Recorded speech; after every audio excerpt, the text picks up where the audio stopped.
कहानी एक पैदल चलने वाले रास्ते पर शुरू होती है, जो दुकानों की भीड़ भाड़ वाली इमारतों के बीच है। पीछे की ओर मुड़े बालों के साथ एक शानदार सूट पहने जिन्हों भीड़ में आत्मविश्वास से खड़ा है और कैमरे के सामने साक्षात्कार कर रहा है। मैं सड़क पर मौजूद लोगों से पूछना चाहता हूं, अगर आपके पास अचानक 100 मिलियन एक हो जाए तो आप क्या करेंगे? वो पास से गुजर रही एक खूबसूरत महिला की ओर माइक घुमाता है। वो मुस्कुराती है और जवाब देती है, ये घर खरीदने के लिए पर्याप्त नहीं है। पास से गुजर रहा एक आदमी भी साक्षात्कार में शामिल हो जाता है, मैं शायद एक नई कार खरीदूंगा। इसके बाद एक जोड़ा कैमरे के फ्रेम में आता है। लड़की पहले जवाब देती है, मैं पैसे बचत खाते में डालूंगा। पहले दौर के जवाब मिलने के बाद जिन्हों कहता है, ठीक है, ये अंतिम प्रश्न है। अगर आप दुनिया के सबसे अमीर व्यक्ति बन गए तो फिर क्या? वो आदमी जो कार खरीदना चाहता था, उसे अजीब तरह से देखते हुए अपना हाथ हिलाता है, जैसे कि ये कोई दूर की कौड़ी हो। साक्षात्कार में भाग लेने वाली पहली महिला खुशी से दुनिया के सबसे अमीर व्यक्ति होने की कल्पना करती है। वो जवाब देती है, शायद मुझे अपने जीवन के बाकी समय काम नहीं करना पड़ेगा। एक और सुंदर लड़की का तीखा जवाब, सबसे पहले मैं जानना चाहता हूं कि मैं इतना अमीर कैसे बना। स्टूडियो में साक्षात्कार खंड देखने के बाद महिला एमसी उसे देखती है और कहती है, ये कुछ जवाब है। आप दुनिया के सबसे अमीर व्यक्ति बनने वाले पहले युवा कोरियाई व्यक्ति है। आपका रहस्य क्या है? वो खुशी से कहती है, यहां तक कि ऐसी अफवाहें भी है कि आप एक भविष्यवक्ता है जो भविष्य देख सकते हैं। जिन्हों जवाब देता है, एक भविष्यवक्ता जो भविष्य देख सकता है, ऐसी कोई चीज नहीं है। लेकिन जैसे ही वो बोलना समाप्त करता है, उसकी आंखों में एक ज्वलंत सुनहरा रंग चमक उठता है। जिन्हों एक दिशा में ध्यान से देखता है। स्टूडियो के कोने में सफेद बालों वाली स्वदेशी पोशाक पहने एक महिला एक डंडा पकड़े हुए है। डंडे पर एक चील बैठी है। वो एक हल्की सुनहरी रोशनी से घिरी हुई है। वाह! अपने डंडे के ऊपर बैठी हुई शक्तिशाली ढंग से अपने पंख फैलाती है। उसके चारों ओर आग की लपटें दिखाई देती है। जैसे ही याईजी उड़ान भरती है, उसके चारों ओर की रोशनी और भी अधिक चमकदार हो जाती है। रोशनी फैलती है जैसे कि जिन्हों के छेद को निगलने के लिए। उसके चेहरे पर कोई डर नहीं दिखता, क्योंकि वह याई को ध्यान से देखता है। अपने पंखों को फैलाकर वो सबसे चमकदार, सबसे शानदार जगह की ओर उड़ता है। जिन्हा उसे ऊपर उड़ते हुए देखता है। पूरा पक्षी एक ऐसी रोशनी उत्सर्जित करता है जिसे दर्शकों में कोई और नहीं देख सकता। वो थोड़ा मुस्कुराता है। उसकी आंखों की रोशनी धीरे धीरे फीकी पड़ जाती है। महिला एमसी की आवाज उसके विचारों को बाधित करती है। तो फिर वास्तविकता में लौटते हुए जिन्हों अपना सिर झुकाता है और कहता है, मैं बस एक साधारण निवेशक हूं जो भाग्यशाली है। वो अपनी आंखें रगड़ता है, नींद से जागता है। जिन्हों सामान से भरे एक छोटे से कमरे में कूदता है, खुद को जगाने के लिए अपना नाम पुकारता है, सार्जेंट कोंग जिन्हों। वो एक लंबी नींद के बाद अपनी कड़ी गर्दन की मालिश करता है और कहता है, सच में? सैन्य प्रतीक में ईगल मेरे सपनों में क्यों दिखाई देता है? सपना अच्छा था, लेकिन ईगल ने इसे बर्बाद कर दिया। जिन्हों का आकार, वो हाल ही में छुट्टी पाने वाला एक सैनिक है जो बेरोजगार है। जैसा कि आप देख सकते हैं, जिन्हों अपनी मां के साथ एक छोटे से सेमीब एक कमरे के अपार्टमेंट में रहता है। लेकिन जीवन हमेशा इतना उदास नहीं था। उसके पास एक बार एक विश्वसनीय पिता था जो एक वैध व्यवसाय का मालिक था। जिन्हों की मां ने अजीबोगरीब काम किए और वो हमेशा एक बहुत ही दयालु और कोमल व्यक्ति थी। माइक्रोवेव के ऊपर एक छोटी सी पारिवारिक तस्वीर बड़े करीने से प्रदर्शित की गई है। फोटो में एक युवा जोड़ा अपने बेटे का हाथ थामे हुए है, बहुत खुश दिख रहा है अपने माता पिता की देखभाल में। जिन्हों जो एक ग्रीन हाउस में एक फूल की तरह बड़ा हुआ। शांत कमरा अचानक एक बजने वाले फोन की आवाज से भर जाता है। वो फोन उठाता है। फोन पर देखता है कि कौन कॉल कर रहा है। दृश्य बदल जाता है। एक विशाल अपार्टमेंट में जिन्हो कहता है, मुझे पता था। तुम्हें ले चलो, तुम्हारी जिंदगी बिल्कुल नहीं बदली है। वो जिन्हो को एक बियर देता है और जवाब देता है, तुम गलत हो। क्या तुम नहीं देख सकते कि मेरा संग्रह दोगुना हो गया है? वो बियर लेता है और कहता है, हाई स्कूल के बाद से तुम्हारा संग्रह बहुत ज्यादा है। मुझे कैसे पता चलेगा कि कुछ अलग है? जिन्हो के सामने बैठ जाता है और कहता है, तुम अभी भी अपने आसपास की किसी भी चीज पर ध्यान नहीं देते। अब तुम क्या करने की योजना बना रहे हो? वो बियर की कैन खोलता है और जवाब देता है, मेरे पास कोई पैसा नहीं है, लेकिन मैंने एक प्रतिष्ठित विश्वविद्यालय से स्नातक किया है, इसलिए मैं ट्यूशन कर सकता हूं और अपनी मां की थोड़ी मदद कर सकता हूं। मुझे शायद कुछ समय के लिए स्कूल वापस जाना स्थगित करना पड़ेगा। जिन्हो के साथ अपने क्लिंक कैन ले लो और प्रशंसा करो। ये वही कोंग जिन्हो है जिसे मैं जानता हूं। वो कितना आज्ञाकारी बेटा है, वो कृतज्ञता पूर्वक कहता है। मेरे बजाय मेरी मां के साथ क्रिसमस बिताने के लिए धन्यवाद। टेक यू एक घूंट लेता है, उसकी आंखें गायब हो जाती है और वह मुस्कुराता है। तुम किस बारे में बात कर रहे हो? ये हमारे बीच कुछ नहीं है। तुम्हारी मां मेरी भी मां है। वो विषय बदल देता है। तो सेना में जीवन कैसा था? जिन्हो अपना हाथ हिलाता है और जवाब देता है, बात करने के लिए क्या है? तुम्हें सैन्य सेवा से छूट मिली हुई थी, इसलिए इस पर चर्चा करने की कोई जरूरत नहीं है। टेक्यू कहता है, तुम थोड़े ईर्ष्यालु लग रहे हो। क्या आप कुछ ऐसा सुनना चाहते हैं जिससे आपको और भी जलन हो? वो पीछे झुकता है और पूछता है, और क्या है? जिन्हो गंभीर भाव से उसके उत्तर की प्रतीक्षा करता है। टेक्यू झुकता है और चुपके से फुसफुसाता है, मुझे अपना बैंक कॉइन पासवर्ड मिल गया। वो बिना समझे पूछता है, हाँ, वो क्या है? वो जवाब देता है, क्या तुम भूल गए? मैंने अपना लेट मी एक कैरेक्टर बेच दिया और कुछ क्रिप्टो करेंसी प्राप्त की। उसे याद आता है और वो बात जल्दी से कहता है, वो कैरेक्टर जिसकी कीमत 50 मिलियन थी। जब तुमने इसे खो दिया तो तुम रोए और कहा कि तुम्हारी जिंदगी खत्म हो गई, लेकिन तुमने इसे फिर से पा लिया। अपनी गिनती ठीक से करो। दूसरे दिन जब मैं अपना मॉडल डिस्प्ले केस साफ कर रहा था तो मुझे ये मिल गया। क्या तुम्हें पता है कि अब इसकी कीमत कितनी है? जिन हूड को नहीं पता और पूछता है कि कितनी। वो जवाब देता है, कल तक ये $1120 था। वो क्या गणना करता है? $1120 मौजूदा एक्सचेंज के साथ दर। $1 बराबर 1981 है, तो ये 1.22 मिलियन एक है। टेक एक उंगली उठाता है और संक्षेप में कहता है, एक BNT। जिन्हू को अपने कानों पर विश्वास नहीं होता और वो फिर से पूछता है? वो कहता है, कुल $1120 नहीं, बल्कि $1120 प्रति BNT। वो फिर से गणना करता है, तो आपके पास 11,000 BNT है, जिसका मतलब है कि एक बड़ी संख्या जिन्हों को लंबे समय तक सोचने पर मजबूर करती है। जब उसे जवाब मिलता है तो वो हैरानी से टेकू को देखता है। उसने अभी अभी जो संख्या गणना की है उसके बारे में सोचता है। जिन्हों को पसीने आ जाते हैं। बिल्कुल नहीं, वो चिल्लाता है, 13.5 बिलियन एक। जिन्हू उछल पड़ता है। टेक उसके चेहरे पर कहता है, तुम पागल कमीने, क्या तुम सपना देख रहे हो? टेऊ चौंक कर उसकी ओर इशारा करता है और कहता है, तुम मुझ पर क्यों चिल्ला रहे हो? अगर तुम्हें जलन हो रही है तो बस इसे स्वीकार करो। मुझे इस जानकारी को समझने में थोड़ा समय लगा, लेकिन मैं झूठ नहीं बोल रहा हूं। मैं इतना हैरान था कि मैं खुश भी नहीं था। वो इतनी बड़ी रकम के बारे में सोचकर कांप उठता है। अरे, मुझे थोड़े समय के लिए 100 मिलियन दे दो। अपना साफ मना कर दो। नहीं, जिन्हों विनती करता है, बस 100 मिलियन, कृपया। वो दृढ़ रहता है, बिल्कुल नहीं। मैंने इसे पहले ही एक्सचेंज पर बेच दिया है और अगर यह चलन जारी रहा तो मुझे लगता है कि इसकी कीमत कुछ समय के लिए और भी बढ़ जाएगी। वो घिनौना व्यवहार करता है, तुम कंजूस हो।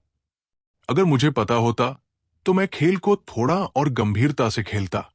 पुराने दिनों को याद करते हुए जब वे गेम खेलने के लिए इंटरनेट कैफे जाते थे, टेक अक्सर चिल्लाते थे, अरे मेरे साथ बने रहना याद रखना। जिन्हों जिद करके बहस करता, मुझे क्यों करना चाहिए, तुम बेवकूफ हो। वो खड़ा हो जाता है और अचानक अपनी शर्ट पकड़ता है, चिल्लाता है, तुम बेवकूफ हो। यह स्पष्ट रूप से मेरा था। क्या तुम भूल गई कि तुमने मेरा और अपना दोनों चरित्र बेच दिया था?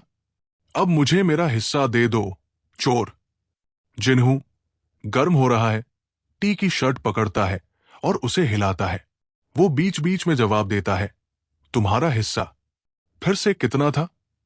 वो शांति से अपना सिर झुकाता है और याद करने की कोशिश करता है। मेरा हिस्सा था। अचानक जिन्हों खिड़की के बाहर दीवार पर देखता है। ये वही चील है जो उसके सपने में फिर से दिखाई दी थी। ये दीवार पर खड़ी है और उस कमरे की ओर देख रही है जिसमें वो बैठा है। इसका पूरा शरीर ऐसे चमक रहा है जैसे कि उसमें आग लगी हो। जिन्हों चौंक जाता है जब वो यी का चेहरा देखता है। वो चिंता करता है और सोचता है कि क्या ये फिर से यहां क्यों है। अचानक यी गति पकड़ता है और आगे बढ़ता है। ये दूर की दीवार को छोड़ता है, अपने पंख फैलाता है और टेऊ के कमरे की खिड़की की ओर उड़ता है। हवा में रोशनी की लकीरें छोड़ते हुए उड़ता है। अजीब बात यह है कि यह खिड़की से नहीं रुकता है और सीधे टेऊ के कमरे में उड़ जाता है। तंग कमरे में इसके पंख फैल जाते हैं और एक चमकदार लौ होती है। जिन्हों इसे घबराहट में ऊपर उड़ते हुए देखता है। वो अपनी भौहें सिकोड़ता है, सोचता है कि ये आगे क्या करने की योजना बना रहा है। जिन्हों के सामने हवा में अचानक बवंडर की तरह रोशनी के भंवर दिखाई देते हैं। उन रोशनी के भंवरों से अक्षर दिखाई देते हैं। ये देखकर वो हैरान हो जाता है। ये देखकर ट्यू पूछता है, अरे तुम्हें क्या हो गया है? तुम इतने घबराए हुए क्यों हो? जिनहूड ने जवाब नहीं दिया कि क्यों और बस पूछा, अरे ओ ले चलो। क्या तुम जानते हो कि माउंटेन हिल क्या है? उसने बहुत आश्चर्य से जवाब दिया, यही वो एक्सचेंज है जहां मैं वर्तमान में बैंकॉइन खरीद और बेच रहा हूं। क्यों? तुम्हें इसके बारे में कैसे पता? हवा में सुनहरे अक्षरों को देखते हुए माउंटेन हिल दिवालिया हो गया है। वो संदेह के साथ टीओ से पूछता है, क्या यह सुरक्षित है? क्या दिवालियापन या कुछ और की कोई अफवाह है? वो ये नहीं समझ पाया कि क्या हो रहा है। वापस पूछता है, तुम किस बारे में बात कर रहे हो? एक अच्छा एक्सचेंज कैसे दिवालिया हो सकता है? जिन्हों सोच में पड़ जाता है। चील और वे अक्षर, ये बिल्कुल वैसा ही है जैसा मैंने सेना में देखा था। क्या होगा अगर ये कोई भ्रम नहीं है और ये सब सच है?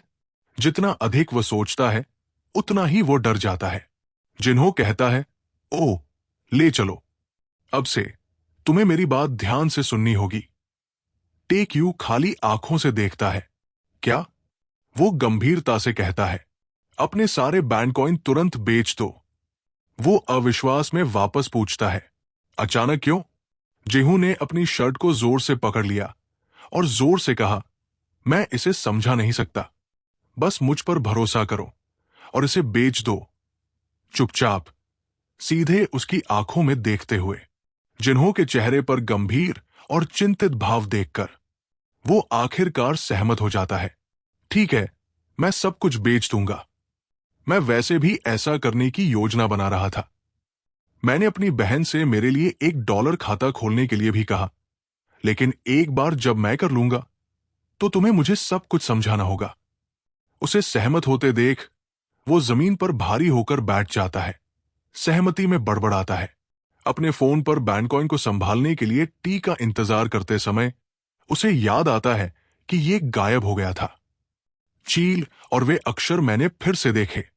अगर मैं भ्रम में नहीं हूं तो मैं उस एक्सचेंज का नाम कैसे जान सकता हूं जिसके बारे में मैंने कभी नहीं सुना, या मैंने इसके बारे में पहले सुना है लेकिन भ्रमित हो गया हूं। शांत कमरे में दोनों अपने अपने काम कर रहे हैं। अचानक तेओ उछलकर चिल्लाता है, ओ ये बुरा है। जिन्हों जल्दी से पूछता है, हाँ अब क्या गड़बड़ है? उसने जवाब दिया, माउंटेन हिल सर्वर अभी अभी क्रैश हुआ है। जिन्हों हैरान है और जल्दी से पूछता है, क्या? बैंडकॉइन के बारे में क्या? उन्हें क्या हुआ? जिन्हू इतना चिंतित है कि वो उछल पड़ता है। टीओ अपना फोन उठाता है और कहता है, उन्होंने समय रहते उन्हें बेच दिया। मुझे जांचने दो कि क्या गड़बड़ है। शायद ये सिर्फ सर्वर मेंटेनेंस है। वो उत्सुकता से उसके जांचने का इंतजार करता है। अचानक उसके दिमाग में एक विचार कौंधता है। आखिर क्या हो रहा है? क्या ये हो सकता है? वो घबराहट में चिल्लाता है, हे भगवान! जिन्हो तुरंत पूछता है, क्या है? अपने फोन पर ध्यान से देखें और कहता है, सर्वर वापस चालू हो गया है, लेकिन सभी उपयोगकर्ता खाते खाली है। चैट समूह में सभी के नए संदेश दिखाई देते रहते हैं। सभी पूरी तरह से भ्रमित है। सर्वर वास्तव में क्रैश हो गया। ये क्या है? माउंट हिल तक नहीं पहुंच पा रहा। सभी अपने खाते जांचे। मेरा पैसा कहाँ है? तुम कमीने! माउंट हिल! उसे यकीन नहीं हो रहा कि उसने जो कहा वो फिर से हो रहा है। ट्यू उससे लिपट जाता है और पूछता है, कोंग जिन्हू, तुमने मुझे सच बताने का वादा किया था, है ना? क्या हो रहा है? क्या तुम्हें पता था कि ये होने वाला है? जिन्हो हिचकिचाता है, तुम्हारी आंखों में देखने की हिम्मत नहीं कर पाता और जवाब नहीं दे पाता। अच्छा, वो आग्रह करता है, क्या है? बस जल्दी बताओ। वो हिचकिचाता है। ऐसा लगता है कि मैंने भविष्य की भविष्यवाणी करने की क्षमता हासिल कर ली है। जिन्हों को 1 साल पहले mortar shooting range XX regiment X division की याद आती है। प्रशिक्षक उसे देखता है और उसे याद दिलाता है कि कोंग जिन्हो, बेवकूफी करना बंद करो और ध्यान दो। जब तुम बेस पर वापस आओगे तो वे तुमसे इस बारे में पूछेंगे। समझे? जिन्हो ध्यान से खड़ा होता है और अपना हाथ जोर से उठाता है। प्राइवेट कोंग जिन्हो समझ गया। अचानक उसे कुछ चमकता हुआ दिखाई देता है। ध्यान से देखने के बाद जिन्हो को संदेह होता है। एक चील। सावधान खड़े होकर वो देखने के लिए अपना सिर घुमाता है। क्या चील हमेशा ऐसे ही दिखते हैं? चील अपने पंख फैलाती है और हवा में उड़ती हुई सीधे जिन्हो की ओर दौड़ती है, जिससे वह चिल्लाता है, क्या? क्या? जिन्हो अपने सिर को ढकने के लिए अपने हाथ उठाता है। ये क्या है? जब वो अचानक चिल्लाता है और बेतहाशा हाथ पैर मारता है तो आसपास के सैनिक उसे देखते रह जाते हैं। रोशनी गायब हो जाती है। वो अपने साथी से पूछने के लिए मुड़ता है, अरे, क्या तुमने अभी चील देखी? व्यक्ति जवाब देता है, कहा? जिन्हो आसमान की ओर इशारा करता है और कहता है, ये हमारे सिर के ठीक ऊपर से उड़ गया। उसे ये कहते हुए देखकर सैनिक थोड़ा डरा हुआ है। नहीं, मैंने कुछ नहीं देखा। वो उस व्यक्ति को इशारा करता है कि चील कितनी बड़ी थी। तुम इतनी बड़ी चीज को कैसे चूक सकते हो? जिन हूड अपना सिर घुमाता है। उसके पीछे एक सुनहरा प्रभा मंडल दिखाई देता है, जिस पर किलोमीटर 18 अक्षर है। जिन हूड को समझ में नहीं आता कि वे अक्षर क्यों दिखाई दिए, और वो अनुमान लगाता है। ये AR तकनीक क्या है? क्या ये कुछ ऐसा है जिसे हम आमतौर पर प्रशिक्षण के दौरान देखते हैं? किलोमीटर 188 विस्फोट का क्या मतलब है, जबकि वो अभी भी अपने अनुमानों में डूबा हुआ है? सैनिकों का एक और समूह एक गोला लगा रहा है। जब डेटोनेटर को तोप में डाला जाता है तो जिन्हू को गोले पर 81 मिमी के अक्षर दिखाई देते हैं और वह इसे आकाश में देखे गए सुनहरे अक्षरों से जोड़ता है। जिन्हू के दिमाग में एक भयानक विचार आता है, क्या यह हो सकता है? वास्तविकता में लौटते हुए वो कहता है, अभी भी मैं इसे बिना बढ़ा चढ़ाकर कह सकता हूं। मानवीय प्रवृत्तियां समझती है कि उनका जीवन खतरे में है। विस्फोट की रोशनी प्रशिक्षण मैदान पर जिन्हों के घबराए हुए चेहरे पर चमकती है। वो जल्दी से चिल्लाता है, नीचे उतरो। भयानक विस्फोट स्मृति में होता है। जिन्हों निष्कर्ष निकालता है, मन के समझने से पहले ही शरीर ने प्रतिक्रिया कर दी। वो इस बारे में दुखी होकर सोचता है, अपनी सुख सुविधाएं छोड़ो, लेकिन तुम वाकई भाग्यशाली थे। भले ही आप बहुत करीब थे, लेकिन आप भाग्यशाली थे कि आपको चोट नहीं लगी। जिन्हू सहमत है। हां, एक घातक दुर्घटना हुई थी, लेकिन उस रहस्यमय चेतावनी की बदौलत मैं बच गया। वो उसके बारे में चिंतित होकर पूछता है, तो डॉक्टरों ने क्या कहा? जिन्हों को डॉक्टरों के शब्द याद है। उन्होंने कहा कि दुर्घटना के आघात ने स्मृति में कुछ भ्रम पैदा किया। टेक यू कहते हैं, इस पर बिल्कुल विश्वास नहीं हो रहा है। यह बहुत आश्वस्त करने वाला उत्तर नहीं लगता। किसी भी तरह से अगर आपने इस घटना का 2 बार अनुभव किया है तो ये अब संयोग नहीं है, ये एक महाशक्ति है। उसने कभी इसके बारे में नहीं सोचा था और आश्चर्य में दोहराता है, एक महाशक्ति। जिन्हों आश्चर्य करता है ये मानते हुए कि आप सही है, लेकिन आप इस पर इतनी आसानी से विश्वास क्यों करते हैं? वो अपनी बाहों को पार करता है और मुस्कुराते हुए आत्मविश्वास से कहता है, एनीमे से मुझे जो मानसिक शक्ति मिली है उसे कभी मत भूलना। भले ही मेरे सामने एक प्यारा सा योगिनी दिखाई दे, मैं अभी भी इस पर विश्वास करता। सदमे का अनुभव करने के बाद वो शांत हो जाता है और कहता है, वैसे भी चलो व्यावहारिक मामलों पर आते हैं। ओ, ले लो, तुम बच निकलते हो। कौन से व्यावहारिक मामले? जिन्हों कहते हैं, मेरा हिस्सा 1.24 बिलियन एक है। तुमने अपना लूना चरित्र बेचा और तुमने मेरा निम्न स्तरीय चरित्र भी बेचा। तुम्हें मिले 11,000 BNT में से 1,000 BNT इस आदमी का भी हिस्सा था। तो ये तुम्हारे पास मौजूद 13.5 बिलियन में से लगभग 9.1% है। अगर तुम इसे नहीं देते हो तो मैं तुम्हारे सभी मॉडल जला दूंगा। तुम इसे मुझे नहीं देना चाहते थे, है ना? तुम छोटे बदमाश। और अब तुम बातचीत करने से पहले मुझे धमका रहे हो और परेशानी खड़ी कर रहे हो। ले लो, तुम दोनों हाथ उठाते हो और संकेत देते हो कि वो नहीं दे सकता। और वैसे भी अगर मैं अभी भी तुम्हें यह देना चाहता तो भी मैं ये सब नहीं दे सकता था, क्योंकि करों की वजह से।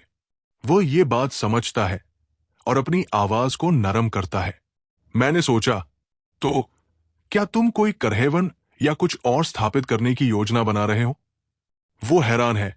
ओ, तुम्हें कैसे पता चला? जिन्हों उसे याद दिलाता है, क्या तुम भूल गई कि मैं कोरिया विश्वविद्यालय में अर्थशास्त्र का छात्र हूं? अपनी गर्दन खुजलाओ और कहो, मेरी बहन ने कहा कि अगर आयकर BCON से उत्पन्न होता है तो मुझे $1 अरब का भुगतान करना पड़ सकता है। इसलिए मैंने संयुक्त राज्य अमेरिका के डेला द्वीप क्षेत्र नामक स्थान पर एक कर हेवन स्थापित किया और OTK कंपनी नामक एक कंपनी स्थापित की। वो अनुमान लगाता है, क्या इसका मतलब है ओटकू? तेओ नाराज हो जाता है और कहता है, इसका मतलब है ओटू, तुम बेवकूफ हो। उस बड़ी रकम के बारे में सोचते हुए वो खुशी से उछल पड़ता है और कहता है, वैसे भी अब जो कुछ बचा है वो अंत तक आराम से जीवन जीना है। जिन्हों तिरस्कार पूर्वक कहता है, क्या तुम हमेशा से यही नहीं करते रहे हो? खेल की वस्तुओं का व्यापार करके जीवन यापन करना आसान नहीं है। अपनी वस्तुएं ले लो। क्या आपको लगता है कि सिर्फ वस्तुओं और खेलों का व्यापार करके जीविका कमाना आसान है? क्या बैंकॉइन उसका परिणाम नहीं है? वो उसके साथ बहस करने की जहमत नहीं उठाता। ठीक है, मैं इसे स्वीकार करता हूं। अंत में वो वैसे भी फैसला करता है, इसे और लंबा खींचने की कोई जरूरत नहीं है। मेरे 13.5 बिलियन में से मैं तुम्हें 1.24 बिलियन दूंगा। अपने पॉइंट्स खुद ले लो और वादा करो। तुम टेक के वादे के ऋणी हो। मैं निश्चित रूप से इसे तुम्हें हस्तांतरित करूंगा जिस दिन लेन देन पूरा हो जाएगा। इस अजीब भविष्यवाणी और थोड़े मूर्ख लेकिन बहुत वफादार दोस्त की बदौलत उसने 1.24 बिलियन एक प्राप्त किए। खाते की शेष राशि में बड़ी राशि की वृद्धि को देखते हुए जिन हूट प्रसन्न है। बढ़िया, ये आश्चर्यजनक है। उसे याद है कि तुमने उसके घर पर पहले क्या कहा था, बहुत जल्दी जश्न मत मनाओ। क्या मैंने पहले नहीं कहा था कि मैं तुम्हें अभी तुम्हारा पूरा हिस्सा नहीं दे सकता? जिन जो समझता है और कहता है कि मैं जानता हूं कि तुम मुझे जो पैसे दे रहे हो वो एक उपहार, इसलिए जैसे ही इसे कर्सवर्ग से कोरिया में स्थानांतरित किया जाएगा इस पर 20% कर लगाया जाएगा और राशि जितनी अधिक होगी कर की दर उतनी ही अधिक होगी। आप उसे अंगूठा दिखाते हैं और उसकी प्रशंसा करते हैं आप वास्तव में ज्ञानी हैं। मैं आपको पहले 500 मिलियन दूंगा और फिर शेष 740 मिलियन प्राप्त करने का कोई तरीका खोजूंगा। मेरी बहन, बस प्रतीक्षा करें। जिन्हों मन ही मन कामना करता है, इसे एक सपना मत बनने दो। व्यस्त सड़क पर वो चलता है और गणना करता है, मुझे इस पैसे का क्या करना चाहिए। शायद मैं अपनी मां को कुछ समय के लिए काम से मुक्त कर दूं और उसके लिए कुछ नए कपड़े खरीदूं। जिन्हों बड़े शॉपिंग मॉल से आगे बढ़ता है। वो गाता है और मॉल की लॉबी में प्रवेश करता है। सैकड़ों दुकानों के बीच जिन्हों आश्चर्य से इधर उधर देखता है, तो फिर मुझे खरीदारी कहां से शुरू करनी चाहिए। अचानक दूर से एक शोर उसका ध्यान आकर्षित करता है। क्या बकवास है? तुमने उस गंदी कार को मेरी ओर धकेलने की हिम्मत कैसे की? एक व्यक्ति की आवाज ने कहा। एक महिला की आवाज लगातार कह रही है, मुझे सच में खेद है, मुझे खेद है। जिन्हों आश्चर्यचकित है, क्या हो रहा है? वो पास जाता है और एक महिला की गाली सुनता है। इससे पहले कि मैं स्टोर की वेबसाइट पर शिकायत करूं, बेहतर होगा कि तुम अभी घुटने टेक कर माफी मांग लो। भीड़ बड़बड़ाती है और चर्चा करती है। अविश्वसनीय, आज के समय में भी ऐसे लोग हैं। एक लड़की जिसने महंगा फर कोट पहना हुआ है, चिल्ला रही है, क्या तुम्हें पता है कि इन जूतों की कीमत कितनी है? तुम सफाई करने वाली महिला हो। तुम इस घर को 1000 बार साफ करने के बाद भी इन्हें नहीं खरीद सकती। उसके सामने खड़ा मैनेजर 90 डिग्री झुकता है और कहता है, मुझे बहुत खेद है, मिस। वो अपने पीछे खड़े व्यक्ति की ओर देखता है और चिल्लाता है, तुम किसका इंतजार कर रहे हो? जल्दी करो और घुटने टेक दो। भीड़ में से वो अचानक पहचान जाता है। जिन्हों के दिल में अलार्म बजता है। बिल्कुल नहीं। वो सफाई करने वाली महिला को देखता है, जो बिल्कुल उसकी मां जैसी दिखती है। इसलिए वो सोचता है, क्या ये मां है? दूर से खड़े होकर उसकी भौहें सिकुड़ी हुई है, क्योंकि वो अपना सिर झुका रही है। उसे पूरा यकीन नहीं है। क्या ये मां है?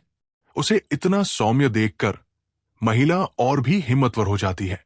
वो अपने जूतों की ओर इशारा करती है और उसमें खामियां ढूंढती है।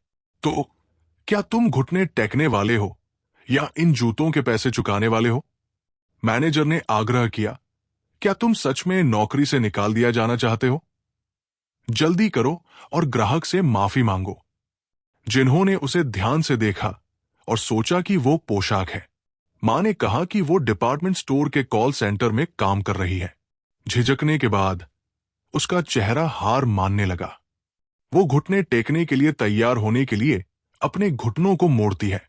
अचानक वो चौंक जाती है जब कोई उसके हाथ को सहारा देता है। वो व्यक्ति कोई और नहीं बल्कि वह है। वो अपने बेटे को पहचान कर चौंक जाती है। वो ठंडे स्वर में पूछता है कि ऐसा क्या महत्वपूर्ण है कि वो किसी को घुटने टेकने के लिए कह रही है। मुझे बताओ। अपने सफाई के कपड़ों में वो शर्मिंदगी में अपना चेहरा दूसरी ओर कर लेती है। अभिमानी महिला को हल्के में नहीं लिया जा सकता। वो सीधे जिन्हों के चेहरे की ओर इशारा करती है। तुम कौन होते हो दखल देने वाले? क्या तुम उसके बेटे हो या कुछ और? वो सीधे स्वीकार करता है, हां, मैं उसका बेटा हूं। ये उसे चौंका देता है। वो इनकार में अपने हाथ हिलाती है। ओह नहीं, ये युवक मुझे नहीं जानता। जिन्हों मुड़ता है और पुकारता है, मां, क्या तुम्हें मुझ पर शर्म आती है? मां। वो रुकती है और चिंतित होकर उसे देखती है। जिन्हों अपनी मां को देखता है और कहता है, मैं मां नहीं हूं। दोनों एक दूसरे के सामने खड़े होते हैं और फैंसी कपड़े पहने महिला बोलती है, मां। वो उससे पूछता है, तो यहां वास्तव में क्या हो रहा है? वो सफाई करने वाली महिला की ओर उंगली दिखाती है और कहती है, अच्छा, ठीक है। उसका पोछा मेरे जूतों से टकराया। आसपास की भीड़ फिल्म बनाती है और एक दूसरे से कहती है, बस इतना ही, बस इतना ही। जिन्हों गुस्से से सवाल करता है, सिर्फ इसी कारण से तुम किसी और की मां को घुटने टेकने पर मजबूर कर रहे हो। महिला का चेहरा विस्तृत मेकअप के साथ मुड़ जाता है कि क्या तुम्हें पता है कि इन जूतों की कीमत कितनी है? 600,001। जिन्होंने बिना किसी हिचकिचाहट के 1 वाट का पैसा निकाला और कहा, ये 600,000,001 है। अब या तो मेरी मां से माफी मांगो, ये पैसे ले लो और चले जाओ, या बस अपने कीमती जूते रखो और खाली हाथ वापस जाओ। अब तुम्हारा वीडियो बनाया जा रहा है, क्या तुम्हारे लिए ये पैसे लेना बेहतर नहीं होगा? ये शब्द उसे डराते हैं, जबकि क्या? वो ठंडे स्वर में कहता है, क्या मुझे उन्हें जमीन पर फेंक देना चाहिए ताकि तुम उठा सको? घुटनों के बल बैठकर वो गुस्से में अपने दांत पीसती है। उसके दांतों के बीच से फुफकारने की आवाज निकलती है, तुम मुझे माफ करो। क्या ये ठीक है? एक हाथ जल्दी से आगे बढ़ता है और जिन्हों के हाथ से पैसे की गड्डी छीन लेता है। वो पीछे मुड़ती है और पैसे गिनते हुए चली जाती है। उसके चेहरे पर लालच लिखा हुआ है। महिला से निपटने के बाद वो अपनी मां के मैनेजर की ओर मुड़ता है। अरे मैनेजर! वो अचानक उल्लेख से चौंक जाता है, उसका नाम लेता है और जवाब देता है। हाँ, महिला अभी भी दूर नहीं गई है और ये देखने के लिए पीछे मुड़ती है कि जिन्हों क्या करने की योजना बना रहा है।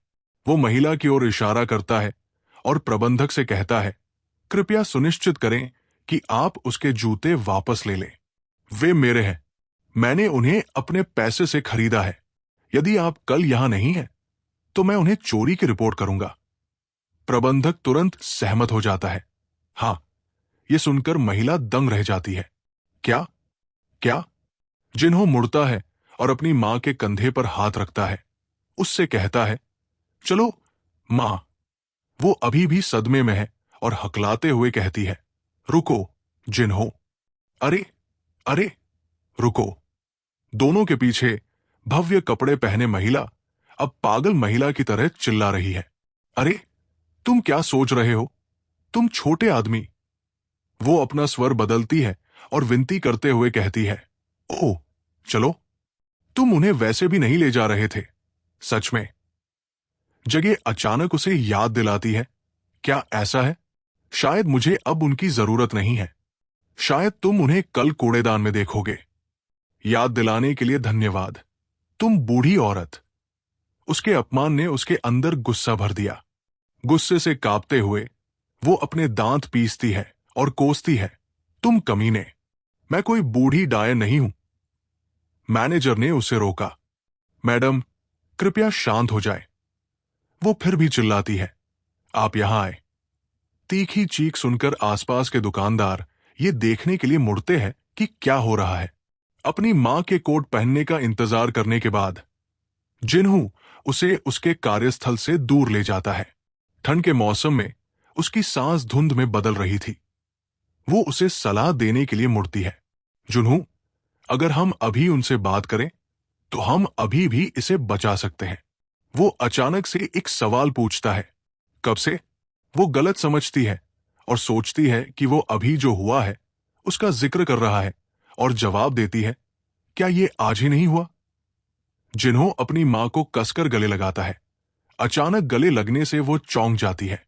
वो चुपचाप अपने बेटे की बाहों में रहती है। वो दुखी होकर फिर से पूछता है, मेरा मतलब है, तुम कब से इतनी पतली हो गई हो?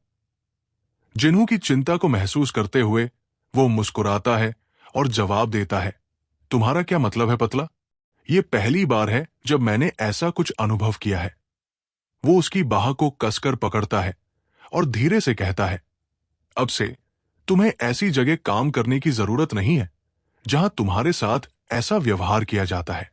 मां, अब से मैं सब कुछ संभालूंगा। जिन्हा अपनी मां को देखता है और धीरे से मुस्कुराता है।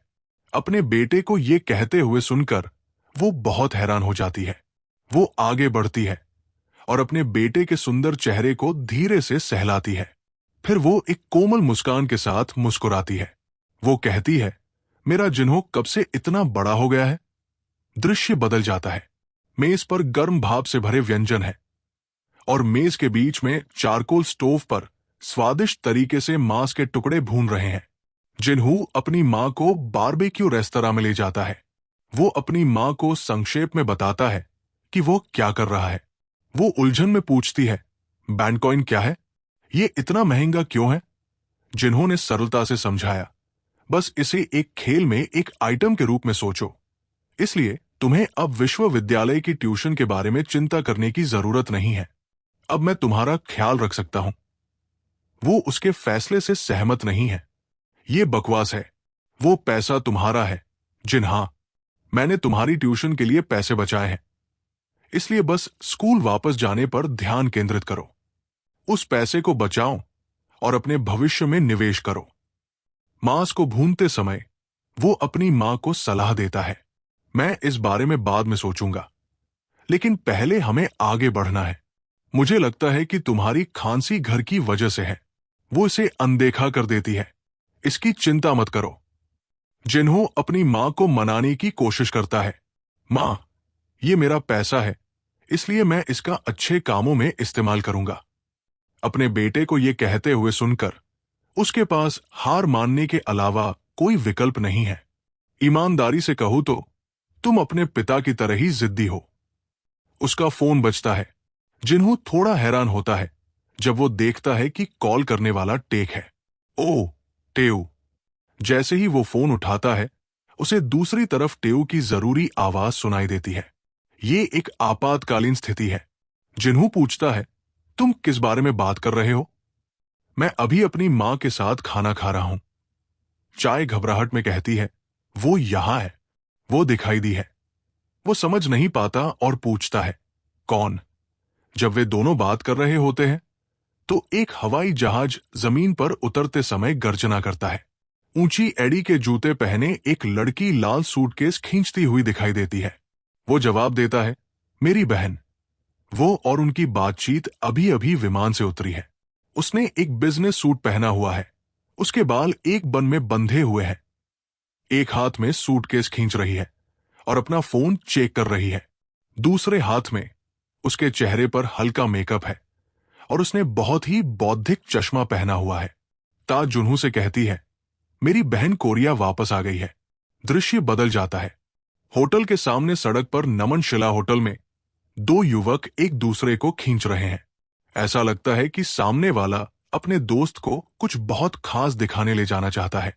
वो जो खास चीज अपने दोस्त को दिखाना चाहता है वो एक कार है जो चमकीले रंगों से ढकी हुई है, जो बहुत ही आकर्षक है। आसपास के लोग तस्वीरें लेने के लिए अपने फोन निकालने लगे हैं। कार के शरीर पर एक बहुत ही प्यारी गुलाबी बालों वाली लड़की की तस्वीर लगी हुई है। ऐसा लगता है कि ये एक गेम कैरेक्टर है जिसमें लोगों की बहुत दिलचस्पी है। कार में टी जिनहू से बात करते हुए बाहर कर्मचारी से पूछता है, मुझे पार्किंग की जगह खोजने दो। उसे ज्यादा परवाह नहीं है और शर्मिंदगी में अपना चेहरा ढकते हुए बड़बड़ाते हुए जवाब देता है, हाँ हाँ। जिनहो के दिमाग में वो सोचता है, ईमानदारी से, ये बेवकूफ। मैंने उससे कहा कि मुझे सड़क के बीच में उतार दे। पार्किंग के बाद दोनों होटल में प्रवेश करने के लिए तेजी से घूमने वाले दरवाजे की ओर बढ़े।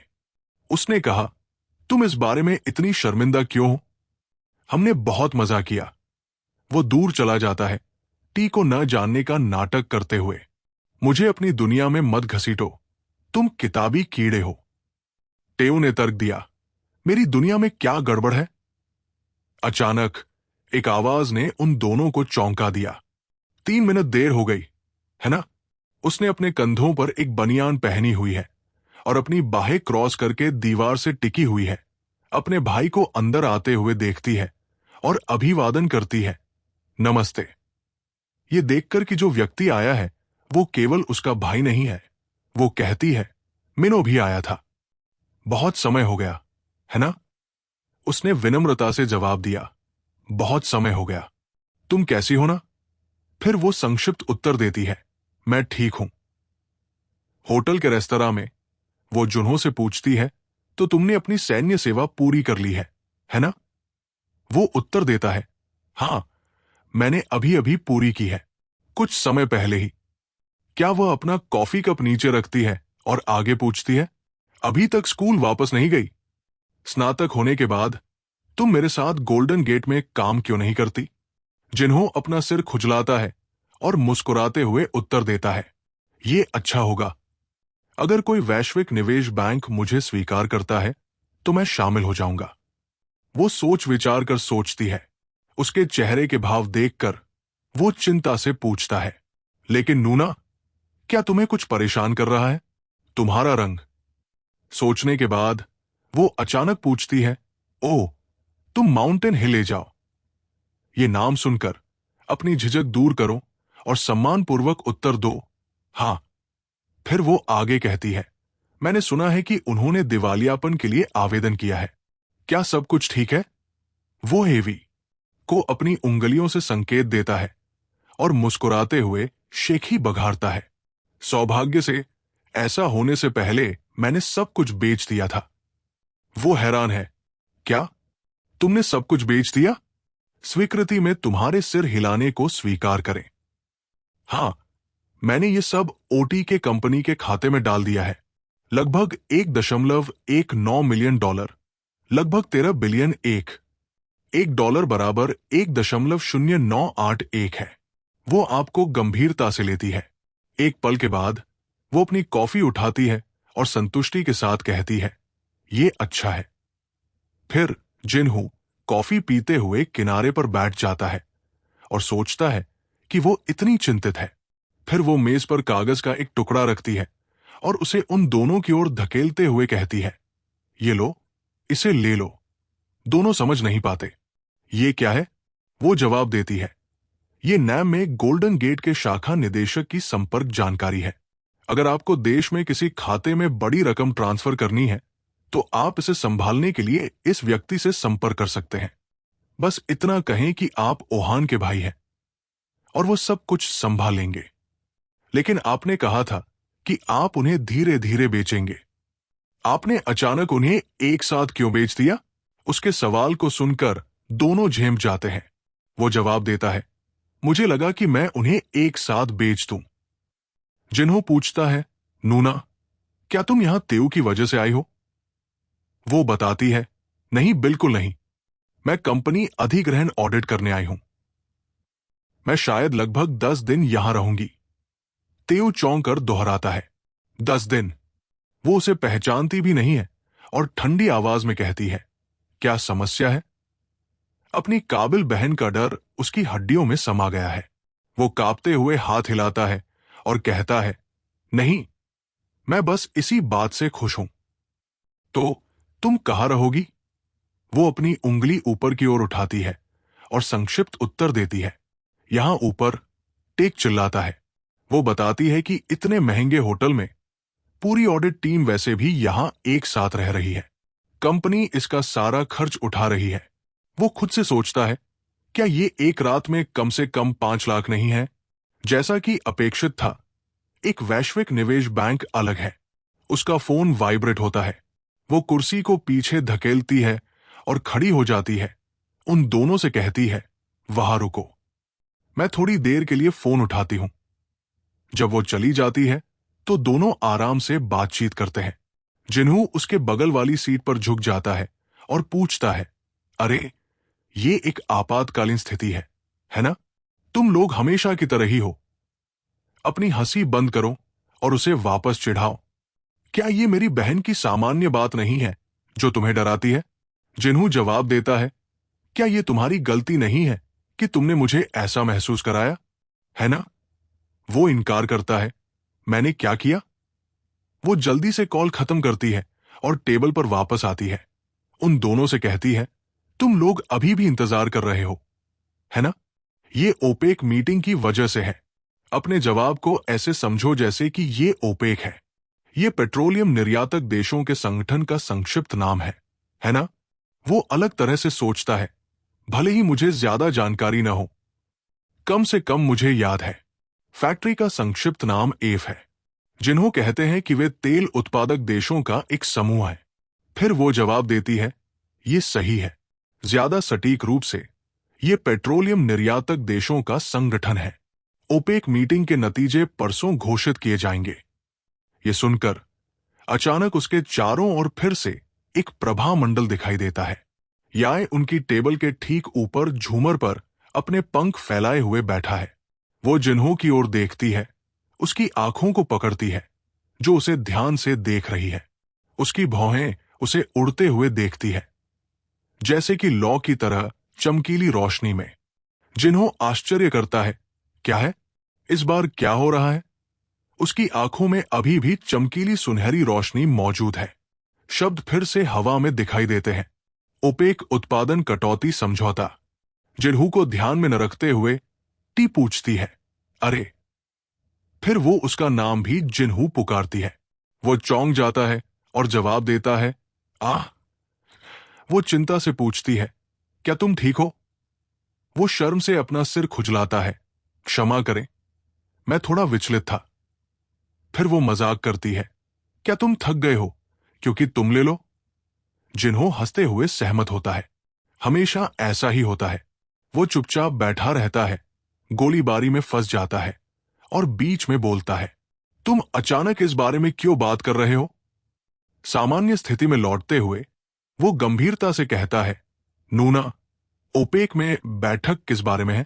वो उन दोनों को बताती है कि वे वर्तमान में कुवैत में उत्पादन कटौती समझौते के बारे में बैठक कर रहे हैं। जिन्हों आश्चर्य से पूछता है, उत्पादन कटौती? उसे अचानक बुरा लगता है। उसके बगल में बैठा चाय वाला समझ नहीं पाता कि क्या हो रहा है। क्या गड़बड़ है? क्या ये कोई बड़ी बात है? फिर वो समझाती है कि अगर वित्तीय परिसंपत्तियों के प्रतिनिधि स्टॉक और बॉन्ड है, तो मूर्त परिसंपत्तियों के प्रतिनिधि तेल और सोना है, जैसा कि आप दुनिया के शीर्ष 3 प्रकार के तेल से देख सकते हैं। भले ही अमेरिका एक उत्पादक देश है, लेकिन उत्पादन की मात्रा अभी भी घरेलू मांग को पूरा नहीं करती है। हालांकि वे एक तेल उत्पादक देश है, फिर भी वे सबसे बड़े आयातक की स्थिति रखते हैं। हालांकि शेल गैस और शेल तेल के विकास के कारण अमेरिका एक नए आपूर्तिकर्ता के रूप में उभरा है। इसे शेल क्रांति कहा जा सकता है। लेकिन शेल तेल का सबसे बड़ा नुकसान उच्च उत्पादन लागत है। उत्पादन लागत लगभग 40 से $50 प्रति बैरल होने का अनुमान है। इसलिए अगर तेल की कीमत $50 प्रति बैरल से नीचे गिरती है, तो उम्मीद है कि आधी से ज्यादा कंपनियां दिवालिया हो जाएंगी। यही कारण है कि ओपेक के सदस्य देशों ने उत्पादन में कटौती पर चर्चा करने के लिए कई बैठकें की है। लेकिन तेल उत्पादक देशों के हित बहुत जटिल है और वे एक दूसरे पर नजर रख रहे हैं। इसलिए ये हमेशा विफलता में समाप्त होता है। वो सीधा बैठता है और जल्दी से पूछता है, तो आपको क्या लगता है कि इस बार क्या होगा? वो जवाब देती है, ईमानदारी से, ये लगभग तय है कि ये बिना किसी समझौते पर पहुंचे ही समाप्त हो जाएगा। वे कीमत को $60 प्रति बैरल के आसपास रखने के लिए संघर्ष कर रहे हैं और अगर ये विफल हो जाता है तो कीमत $50 से नीचे गिर जाएगी। जिन्हों उत्सुकता से पूछता है, क्या होगा अगर कोई समझौता हो जाता है? उसे पता है कि वो जवाब देती है, तेल की कीमत आसमान छुएगी और यह बाजार के लिए अच्छा है, लेकिन यह संभावना बहुत कम है। वो बुदबुदाता है, फिर भी क्या आपको लगता है कि वे इस बार किसी समझौते पर पहुंचेंगे? वो उसे ठीक से नहीं सुन पाती है, लेकिन वो अभी भी उत्सुक है। आपको ऐसा क्यों लगता है? जिन्हों अपना हाथ हिलाता है और कहता है कि अगर सब कुछ उसी तरह हो जाए तो बहुत अच्छा होगा। अपने दिमाग में वो सोचता है, मैंने बिना सोचे समझे बहुत कुछ कह दिया। फिर वो अपनी ठोड़ी को अपने हाथ पर टिकाती है और कहती है, ये बहुत अच्छा होगा। लेकिन उम्मीद और भविष्यवाणी 2 अलग अलग चीजें हैं। शाम ढलती है और दोनों होटल से निकल जाते हैं। टेओ उसे ओटाकू छवियों से ढकी अपनी कार में ले जाता है। जिन्हों अपना हाथ खिड़की पर टिकाता है और बाहर खड़ी कारों को विचारों में खोया हुआ देखता है। अगर ओपेक का उत्पादन कटौती समझौता सफल होता है, जैसा कि मैंने देखा, और तेल की कीमत आसमान छूती है, तो क्या होगा अगर हम पहले से कच्चा तेल खरीद लें? अगर भविष्य में ऐसा वाकई होता है, तो समय से पहले तेल खरीदने से काफी मुनाफा हो सकता है ना? उसे खदान विस्फोट और माउंटेन हिल के दिवालिया होने की भविष्यवाणी याद है। इसलिए यह संभव है कि मैं भी इस ओपेक कटौती समझौते की भविष्यवाणी कर सकता हूं। समस्या निवेश पूंजी की है। उसने कुछ समय पहले ही एक लीज पर हस्ताक्षर किए हैं और अपनी मां को 100 मिलियन एक देने की योजना बना रहा है। इसलिए अब वो जिस राशि का उपयोग कर सकता है, वो खाते में 275 मिलियन एक है। आपके खाते में 70 मिलियन एक। क्या मुझे वो सारा पैसा निवेश करना चाहिए? वो अचानक पूछता है। फिर से यही है ना? जिन्हों देखता है। क्या? टेक कहता है, जब तुम पहले मेरी बहन से बात कर रहे थे। वो अपने दोस्त पर हंसता है। इस दिल में जागरूकता की एक असहज रूप से तीव्र भावना है। वो उसे चलाते हुए और दबाते हुए खुशी से हंसता है। तुमने देखा, है ना? कृपया मुझे बताओ। जिन्हों के दिमाग में अचानक एक विचार कौंधता है। 1 मिनट रुको, अभी भी वो रास्ता है। वो उसकी ओर देखता है। जिन्हों की कहानी सुनने के बाद अपने निष्कर्ष पर पहुंचे कि अगर आप ओपेक उत्पादन कटौती समझौते की भविष्यवाणी करते हैं और अगर ऐसा होता है तो तेल की कीमत बढ़ जाएगी, इसलिए इसे पहले से ही खरीद लें। वो अपना हाथ थपथपाता है और प्रशंसा करता है। ये बिल्कुल सही है। मुझे खुशी है कि आप जल्दी समझ गए। वो जिन्हों की ओर देखता है, आश्चर्य करता है। लेकिन आप तेल कैसे खरीदेंगे? क्या आप घर पर बैरल तेल स्टोर करने जा रहे हैं? वो उसे याद दिलाता है। सीधे आगे देखो। ह्यनजुन नुना के अनुसार WTI कच्चे तेल की कीमत केवल $60 प्रति बैरल है। दोनों टी के अपार्टमेंट में वापस आते हैं जब यह पूरी तरह से अंधेरा नहीं होता। जिन्हों अपने कंप्यूटर स्क्रीन के सामने तेल की कीमत जांचता है, जो कि ठीक $60.48 है। टी कुर्सी के पीछे खड़ा है और पूछता रहता है, क्या यह वास्तव में गंभीर है? मैं अपनी बहन की व्याख्या सुनता हूं, लेकिन मुझे ऐसा नहीं लगता कि इसका कोई बड़ा प्रभाव पड़ता है। वो पलटकर उसे समझाता है, शायद तुम्हें सामान्य जानकारी हो। तेल का इस्तेमाल सिर्फ कारों में ईंधन भरने के लिए नहीं होता।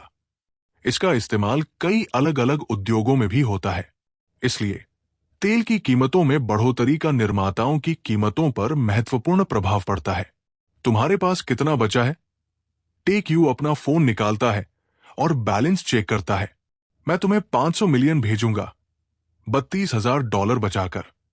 तुम्हारा हिस्सा लगभग $6,73,000 होगा। वो खुशी खुशी अपना फोन दबाते हुए कहता है, तो अब WTI, है ना? मुझे इसे कहां से खरीदना चाहिए? जिन्हों जवाब देता है, न्यूयॉर्क मर्केंटाइल एक्सचेंज में। वो हैरान होता है, तुम इतने उत्साहित क्यों हो? क्योंकि हम जानते हैं कि क्या होने वाला है। तो चलो लगभग $3 लाख की शर्त लगाते हैं। टेक स्वाभाविक रूप से सहमत हो जाता है। फिर मेरे लिए भी कुछ और खरीद लो। जिन्हों पूछता है, तुम कितना खरीदोगे? वो बिना सोचे समझे जवाब देता है, ये केवल 10 मिलियन के बारे में है। वो फिर से एक सवाल पूछता है।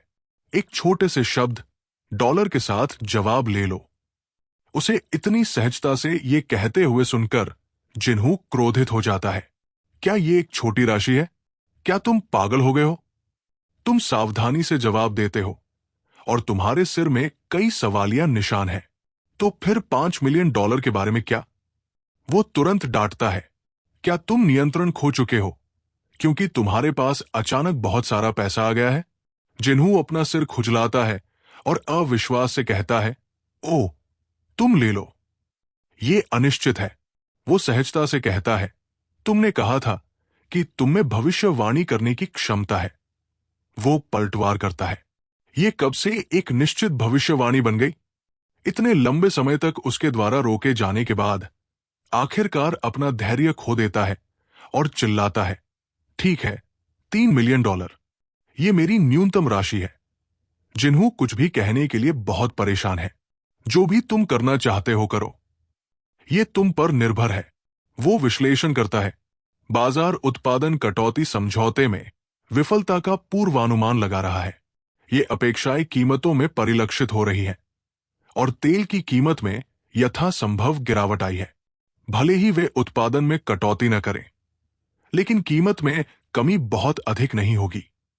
अगर मैं गलत हूं तो मुझे बस थोड़ा नुकसान उठाना होगा और बेचना होगा। चाय के साथ संयुक्त रूप से उनके पास कुल $3.3 मिलियन है। ये ऐसा कुछ नहीं है जिस पर मैं बारीकी से नजर रख रहा हूं, और ये अनिश्चित जानकारी पर आधारित है। एक छोटे से स्टूडियो में बस कुछ टैब के साथ जिन्हों की तर्जनी कांपती हुई ऊपर उठती है। वो अपना मन बनाता है और माउस क्लिक करता है। चलो निवेश से शुरू करते हैं।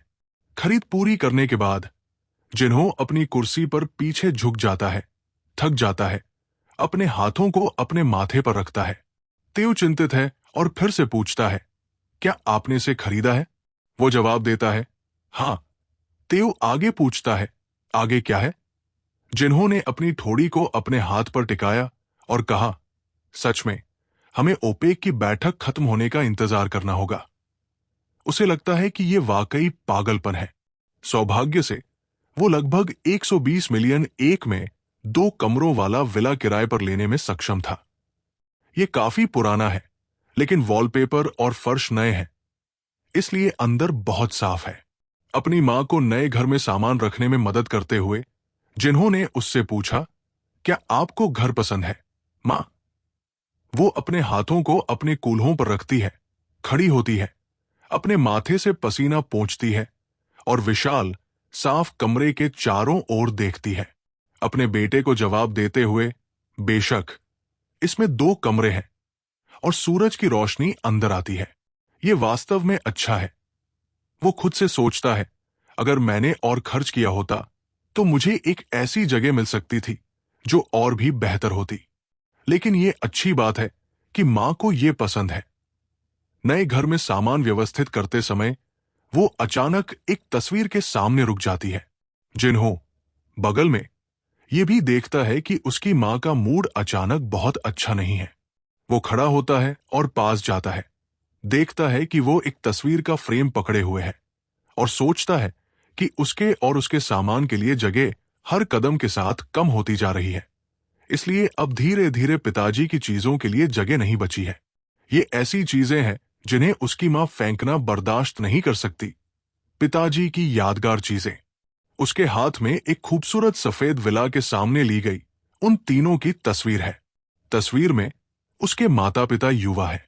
उसकी मां का लंबे समय से सपना था कि उसका अपना घर हो, और पिताजी ने उस सपने को पूरा करने के लिए जमीन खरीदी और घर बनाया, और वो उनके परिवार का पहला घर था जहां वो पैदा हुआ और बड़ा हुआ।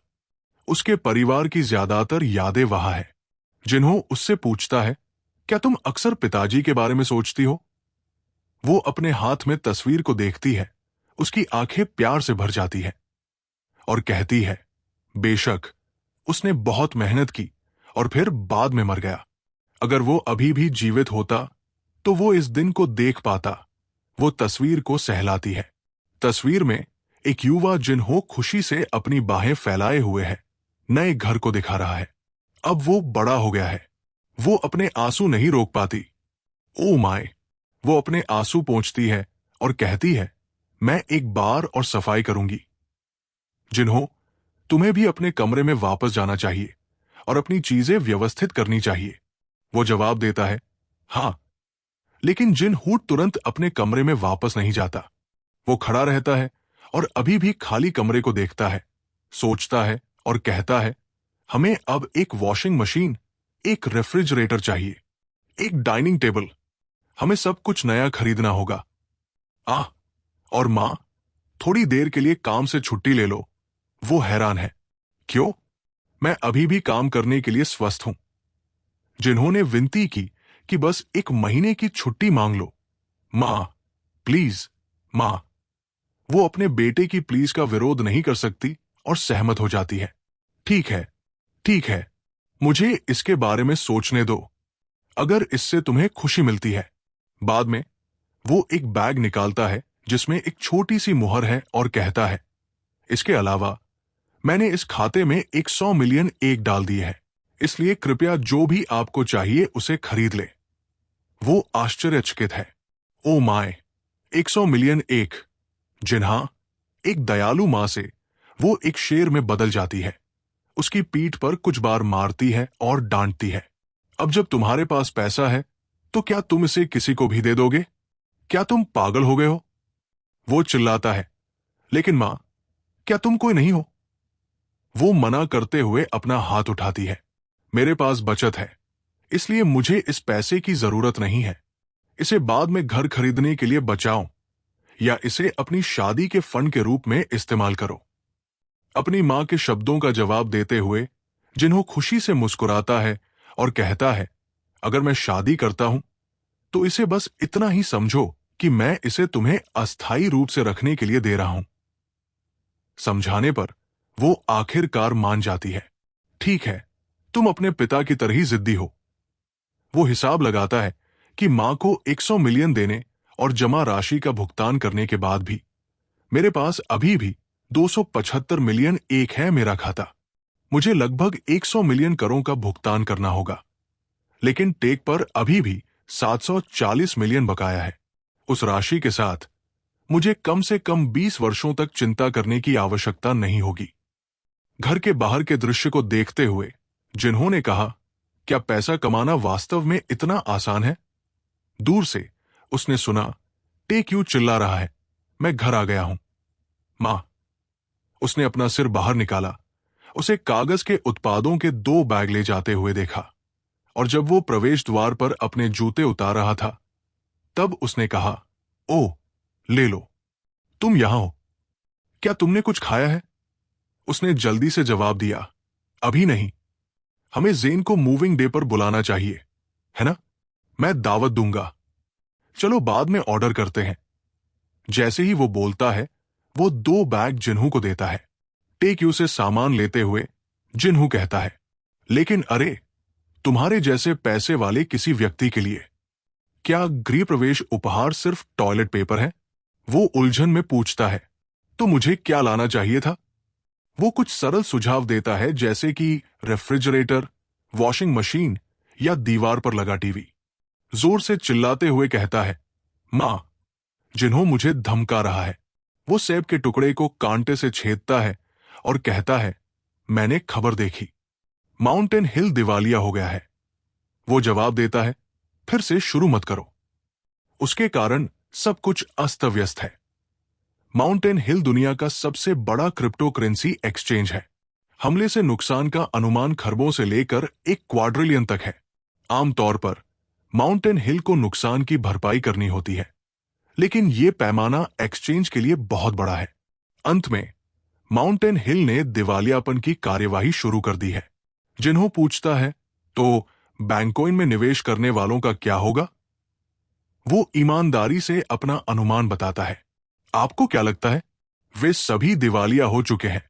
ये जल्द ही अपने मूल्य से आधा रह जाएगा। अगर किसी बैंक में ऐसा कुछ हुआ तो सरकार हस्तक्षेप करेगी और मुआवजा उपाय प्रदान करेगी। लेकिन क्योंकि बैंकॉइन के पास कोई विनियामक एजेंसी नहीं है, इसलिए कोई ऐसा संगठन नहीं है जो समाधान प्रदान कर सके या नुकसान की भरपाई कर सके। अपनी प्रशंसा पर ध्यान दे, लेकिन वास्तव में आप अद्भुत हैं। आपने भविष्यवाणी की थी कि माउंटेन हिल दिवालिया हो जाएगा। वो विनम्रतापूर्वक उत्तर देता है, यह सिर्फ एक संयोग हो सकता है। वैसे भी मुझे यह स्वीकार करना होगा कि यह बहुत आसानी से हुआ। वो जवाब देता है, नहीं, इस दुनिया में कुछ भी यादृच्छिक नहीं है। मुझे ऐसा लगता है। जिन्हों उत्सुक है, ऐसा कैसे? क्या आपको कोई और भावना है? अपनी बात उसके पास ले जाओ। अपनी छिपी हुई क्षमता का दावा करो। खतरे के समय में जागृत। वो तुरंत इनकार करता है, क्या तुम पागल हो? मैं पागल ही हूं जो ये उम्मीद कर रहा हूं। वो कहता है, इस तरह सुपर हीरो पैदा होते हैं। इसके बारे में सोचो। निश्चित रूप से। पैगंबर की आंख। जिन्हों अपने दोस्त को थका हुआ देखता है और कहता है, तुम किस बारे में बात कर रहे हो? टेक उस शक्ति के बारे में बड़बड़ाना जारी रखता है। चलो इसे पैगंबर की आंख कहते हैं। अच्छा लगता है ना? वो ठंडे स्वर में उत्तर देता है, नहीं, बिल्कुल नहीं। इसके बारे में सोचने के बजाय चलो ओपेक बैठक के बारे में चिंता करते हैं। वो अभी भी अपने विचारों में है। पैगंबर की आंख। ये बहुत अच्छा लगता है। अब से मैं तुम्हें यही कहूंगा। जिन्हों अपने दोस्त के सामने असहाय है, मैं किससे बात कर रहा हूं? कृपया रुके। यदि ओपेक बैठक के बारे में भविष्यवाणी सही है तो शायद मैं इस पर विचार करूं, लेकिन अगर मैं इस बार गलत हूं तो हम बहुत सारा पैसा खो देंगे और ये अब विश्वसनीय नहीं रहेगा। चाय जोर देती है कि आप पहले से कभी नहीं जानते। वैसे भी यदि आप ओपेक 2 के बारे में सही अनुमान लगाते हैं तो मैं आपको भविष्यवक्ता कहना शुरू कर दूंगा। मैं सहमत हूं। उसके पास कहने के लिए कुछ नहीं बचा है और वो सहमत है। ठीक है, जो करना है करो। मैं भी चाहता हूं कि ये सच हो। अगले दिन जिन्हों फिर से उससे मिलने जाता है। टेक उसका अभिवादन करता है। तुम यहां हो। इससे पहले कि वो अपना कोट उतार भी सके, वो उससे तत्काल पूछता है, आज परिणामों का दिन है, क्या उसने अभी तक कुछ कहा है? टेक, तुम खेल से अपनी आंखें नहीं हटा रहे हो। उसने जवाब दिया कि कल पता चलेगा। जिन्हों अपना सिर झुकाते हुए बिना किसी तुक या कारण के उससे कहता है, ऐसा लगता है जैसे मैं हवा में लटका हुआ हूं। वो सोचता है, क्या मैं गलत था? क्या कुछ गड़बड़ है? कीमत में 3% की और गिरावट आई है। कुल मिलाकर हम $100 मिलियन खो रहे हैं और ये अभी भी जारी है। क्या मैं गलत सोच रहा था? चाय की आवाज उसे उसकी सोच से बाहर खींचती है। क्या तुम ठीक हो? हमारे पास पैगंबर की आंख है, याद है? जिन्हों अपना कोट उतारता है और उसके बगल में बैठता है, धीरे धीरे वापस लौटता है। ये कब से हमारी पैगंबर की आंख बन गई। उसका ध्यान भटकाने के लिए जिन्हों के हाथ में गेम कंट्रोलर थमाते हुए सुझाव देते हैं, चलो कोई गेम खेलते हैं, कल जवाब पता चल जाएगा। वो उनसे पूछता है, तुम कौन सा गेम खेलना चाहते हो? डेटिंग सिम चुनने से पहले तुम ज्यादा नहीं सोचते। ये गेम उसे अवाक कर देता है। हालांकि उसका गेम कंट्रोलर एक भी बीट मिस नहीं करता, लेकिन जिन्हों के विचार अभी भी तेल में निवेश को नहीं छोड़ते। एक दिन में 1.24 बिलियन। अगर वो शांत होकर सोचता है तो ये एक आरामदायक जीवन जीने के लिए पर्याप्त नहीं है। वो याद दिलाता है, सबसे अच्छा वाला चुने। जिन्हों अभी भी विचारों में खोया हुआ है। अगर वो फिजूल खर्ची करता है तो वो अंततः दिवालिया हो जाएगा। ध्यान न देते हुए वो गेम में गलत विकल्प चुनता है, जिससे टी चिल्लाता है, कोंग जिन्हों, तुम क्या कर रहे हो? वो जिन्हों की शर्ट पकड़ता है और उसे बेतहाशा हिलाता है, अरे तुम यहां अंक खो रहे हो। लेकिन वो विरोध नहीं करता और अभी भी विचारों में खोया हुआ है। क्या कोई लॉटरी नहीं जीतता और 10 साल बाद बेघर नहीं हो जाता? इससे बचने के लिए उसे खुद को शांत रखना चाहिए और समझदारी से जीना चाहिए। चाय अभी भी शांत नहीं होती और उससे सवाल करती है, तुम क्या कर रहे हो? जिन्हों उसकी भौहें सिकुड़ी हुई है, अपने विचारों से लड़ रही है। लेकिन जब वो इतना पैसा होने के बारे में सोचता है तो वो सोचने लगता है कि क्या उसे वाकई ट्यूटरिंग जॉब की तलाश करते रहना चाहिए। अगले दिन सुबह सुबह तेव जोर से पुकारता है, अरे जिन्हा, वो नींद में है। क्या हुआ? वो आग्रह करता है, उठो, ओपेक के नतीजे आ गए हैं। ओपेक शब्द सुनकर वो घबराकर चिल्लाता है, क्या? जिन्हों जल्दी से अपना फोन खोलता है। उसकी आंखों में ब्रेकिंग न्यूज के बारे में कई लेख आ रहे हैं। ओपेक ने एक प्रभावशाली उत्पादन कटौती समझौता किया और ओपेक के उत्पादन कटौती के फैसले के बाद अंतर्राष्ट्रीय तेल की कीमतें आसमान छू गई। वो दिल से बहुत खुश है। ये वास्तव में हो रहा है। उत्पादन में कटौती। WTI की कीमत क्या है? $73। ये कुछ ही मिनटों में 20% से अधिक बढ़ गई है। उसकी आंखें चमक उठीं। जिन्होंने कहा कि तुम अपना खाता चेक करो। जब उसे समझ में नहीं आया कि क्या हो रहा है तो उसने आग्रह किया, मैंने केवल उत्पादन में कटौती की भविष्यवाणी की थी। मुझे नहीं पता कि उसके बाद क्या होगा। चलो सब कुछ अस्थायी रूप से बेच देते हैं। बिस्तर पर लेट जाओ, खुशी से अपना फोन दबाते हुए कहो, अच्छा लग रहा है। जिन्होंस उसके बगल में बैठा है अभी भी सदमे में है। हमने कितना कमाया? वो जवाब देता है, चलो देखते हैं। 630,000। अगर आप इसे कोरियाई में बदल दें तो ये होगा। उसका सिर घूम रहा है। 700 मिलियन एक। अपने हिस्से की गणना करें। आपका हिस्सा लगभग 60,000 होगा, इसलिए कुल 800 मिलियन है। जिन्हों को लगता है कि चाय से मुझे मिलने वाला 740 मिलियन 800 मिलियन हो गया है। वो अफसोस के साथ कहता है कि मुझे $10 मिलियन का निवेश करना चाहिए था। वो सभी को सांत्वना देता है और कहता है कि जीतने के बाद ट्यू तीसरी बार जवाब देता है, वो संदेह के साथ पूछता है कि तुम्हारा क्या मतलब है। वो आराम से अपने कूल्हों को सहारा देते हुए बगल में लेट जाता है और जुन्हों से कहता है, दिमाग फटेगा या नहीं, माउंटेन हिल दिवालिया होगा या नहीं, किम सोन समझौता होगा या नहीं। ये एक या दो बार हो सकता है, लेकिन चूंकि ये तीसरी बार है, इसलिए अपने अंक उसके पास ले जाओ और निष्कर्ष निकालो। इसलिए भविष्य को देखने की तुम्हारी क्षमता वास्तविक है। जिन्हों हिचकिचाता है, मुझे मत बताओ कि तुम्हारा क्या मतलब है। इससे पहले कि वो अपना वाक्य पूरा कर सके, तुरंत पुष्टि करता है, ये सही है। जिन कॉमिक्स या फिल्मों में सुपर हीरो की तरह जुड़ते हैं।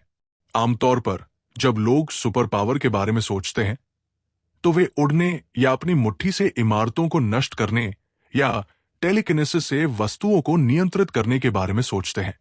वे मजाक कर रहे हैं कि बैटमैन के पास कोई शक्ति नहीं है, लेकिन अगर आप इसके बारे में सोचते हैं, तो आप विमान से उड़ सकते हैं, खुदाई करने वाले यंत्र से इमारतों को नष्ट कर सकते हैं। उन सुपर पावर को मशीनों से बदला जा सकता है, टेव कहते हैं, लेकिन भविष्य देखने की क्षमता को बदला नहीं जा सकता। कंप्यूटर और कृत्रिम बुद्धिमत्ता की प्रगति के साथ भी भविष्य को देखना अभी भी असंभव है। चुनाव, खेल, प्राकृतिक आपदाएं और कई अन्य चीजें, अगर आप उन सभी की सटीक भविष्यवाणी कर सकते हैं, तो किसी भी क्षेत्र में इतनी अपार संभावना को देखते हुए वो डर से अपना सिर पकड़ लेता है और सोचता है, ये एक बेहद शक्तिशाली क्षमता है। जिन्हों कांपते हुए अपने हाथों को देखता है, मुझे नहीं पता कि ये कब शुरू हुआ। वो कहता है, मैंने तुम्हें पहले ही बता दिया था। ये एक अव्यक्त महाशक्ति है जो आपातकाल में जागृत हुई है। खदान विस्फोट की घटना, दूसरे शब्दों में जागृति। वो सोचता है, तो ये हाल ही में क्यों प्रकट हुई है। जिन्हों सोचता है कि अगर उसके पास उस समय चीजों को देखने की क्षमता होती, तो वो हर छुट्टी पर कैसीनो भाग जाता। कैसीनो ही एकमात्र तरीका नहीं है, पैसे कमाने के कई तरीके हैं। लेकिन उस दिन के बाद उसे कुछ भी दिखाई नहीं दिया, इसलिए उसने सोचा कि यह सिर्फ एक संयोग था और इसे खारिज कर दिया। जिन्होंने टी से और खुद से भी पूछा, ये अब फिर से क्यों दिखाई देने लगा है। वो गहराई से सोचते हुए अपनी ठुड्डी रगड़ता है। मैंने तुमसे बैंडकॉइन के बारे में और अपनी बहन से ओपेक मीटिंग के बारे में बात की। क्या यह है कि तुम्हारी पूर्वानुमान लगाने की क्षमता केवल वित्त से संबंधित है। तेओ की अटकलों को सुनकर वो जवाब देता है, ये एक बुरी परिकल्पना नहीं है, लेकिन विस्फोट के बारे में क्या। वो एक और अनुमान लगाता है जो जीवन के लिए खतरा पैदा करने वाली स्थिति थी, इसलिए शायद हमें इसे अपवाद के रूप में देखना चाहिए। अचानक ट्यू के दिमाग में एक विचार कौंधता है। वो जल्दी से अपनी कुर्सी घुमाता है और कंप्यूटर डेस्क के पास जाता है। जिन्हों से पूछता है, विस्फोट के बाद क्या हुआ। उसे अभी भी समझ नहीं आया। तुम्हारा क्या मतलब है। टी ने तुरंत जवाब दिया, क्या ये एक बड़ी खबर नहीं थी। बिल्कुल, उस घटना में सैन्य खरीद में भ्रष्टाचार शामिल था। विस्फोट करने वाला किलोमीटर 188 शुरू से ही दोषपूर्ण था। इस वजह से न केवल जुआन प्रिसिजन, जिस कंपनी ने किलोमीटर 188 की आपूर्ति की, बल्कि रक्षा ठेकेदारों के शेयरों में भी गिरावट आई। तो क्या यह भी वित्त से संबंधित नहीं है। जिन्हों खंडन नहीं करता, आप गलत नहीं है, लेकिन अगर आप इस तरह से सोचते हैं, तो दुनिया में होने वाली अधिकांश चीजें प्रत्यक्ष या अप्रत्यक्ष रूप से वित्त से संबंधित है। अचानक तुम्हारे दिमाग में एक विचार आया, अरे अरे कोंग जिन्हों, मेरे पास एक बहुत बढ़िया विचार है, इस बारे में क्या ख्याल है। वो बहुत दिलचस्पी नहीं दिखाता और उसकी ओर देखते हुए कहता है, आमतौर पर जब तुम ऐसा कहते हो तो ये ज्यादातर बकवास होता है, लेकिन चलो सुनते हैं। वो कहता है, मैं पूंजी मुहैया कराऊंगा और तुम महाशक्तियां मुहैया कराओगे। हम साथ में निवेश करेंगे और मुनाफा बांटेंगे। इस बारे में क्या ख्याल है। जिन्हों एक पल सोचता है और जवाब देता है, ये एक आकर्षक प्रस्ताव है, लेकिन अगर हम हार गए तो क्या होगा। मुझे आधी रकम चुकानी पड़ेगी, है ना। इस बारे में सोचो और बदले में उससे पूछो क्या तुम्हारे पास चुकाने के लिए पैसे हैं? अगर ऐसा हुआ तो हम कुछ नहीं कर पाएंगे।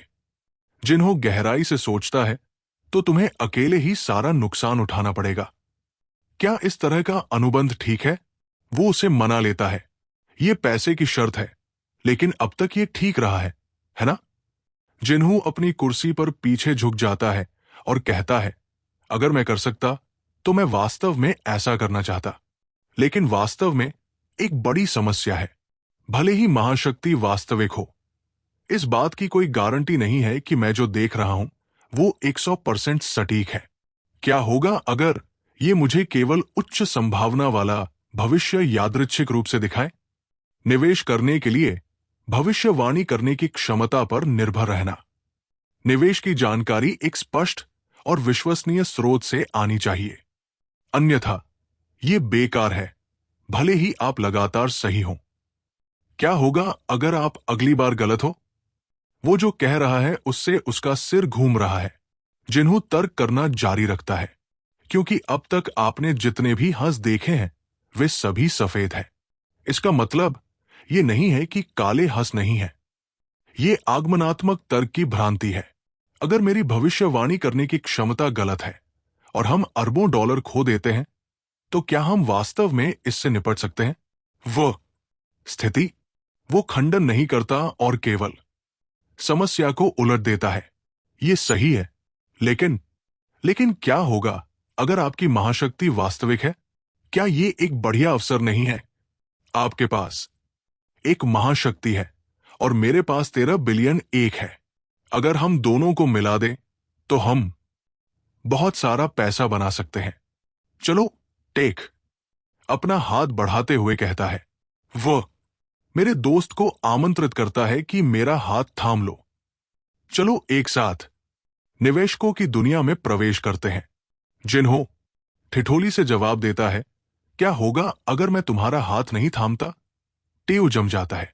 फिर हम एक दूसरे को फिर कभी नहीं देखेंगे। वो उसे घृणा से देखता है। ये कैसी दोस्ती है? एक पिरामिड योजनाकार की तरह टेव आग्रह करना जारी रखता है। चलो मेरे दोस्त, मेरा हाथ थाम लो। चलो जल्दी करो, इसे ले लो। वो लगातार दोहराता है, जैसे कि अपने सामने वाले व्यक्ति को सम्मोहित करने की कोशिश कर रहा हो। टेबल पर रखा फोन अचानक वाइब्रेट होता है, जो आने वाली कॉल का संकेत देता है। वो जल्दी से फोन उठाता है। हेलो मिन्यांग। दूसरी तरफ से जवाब मिलता है, हां मैं हूं, कोंग जिन्हो। मैं की हुन्यांग से मिलने जा रहा हूं।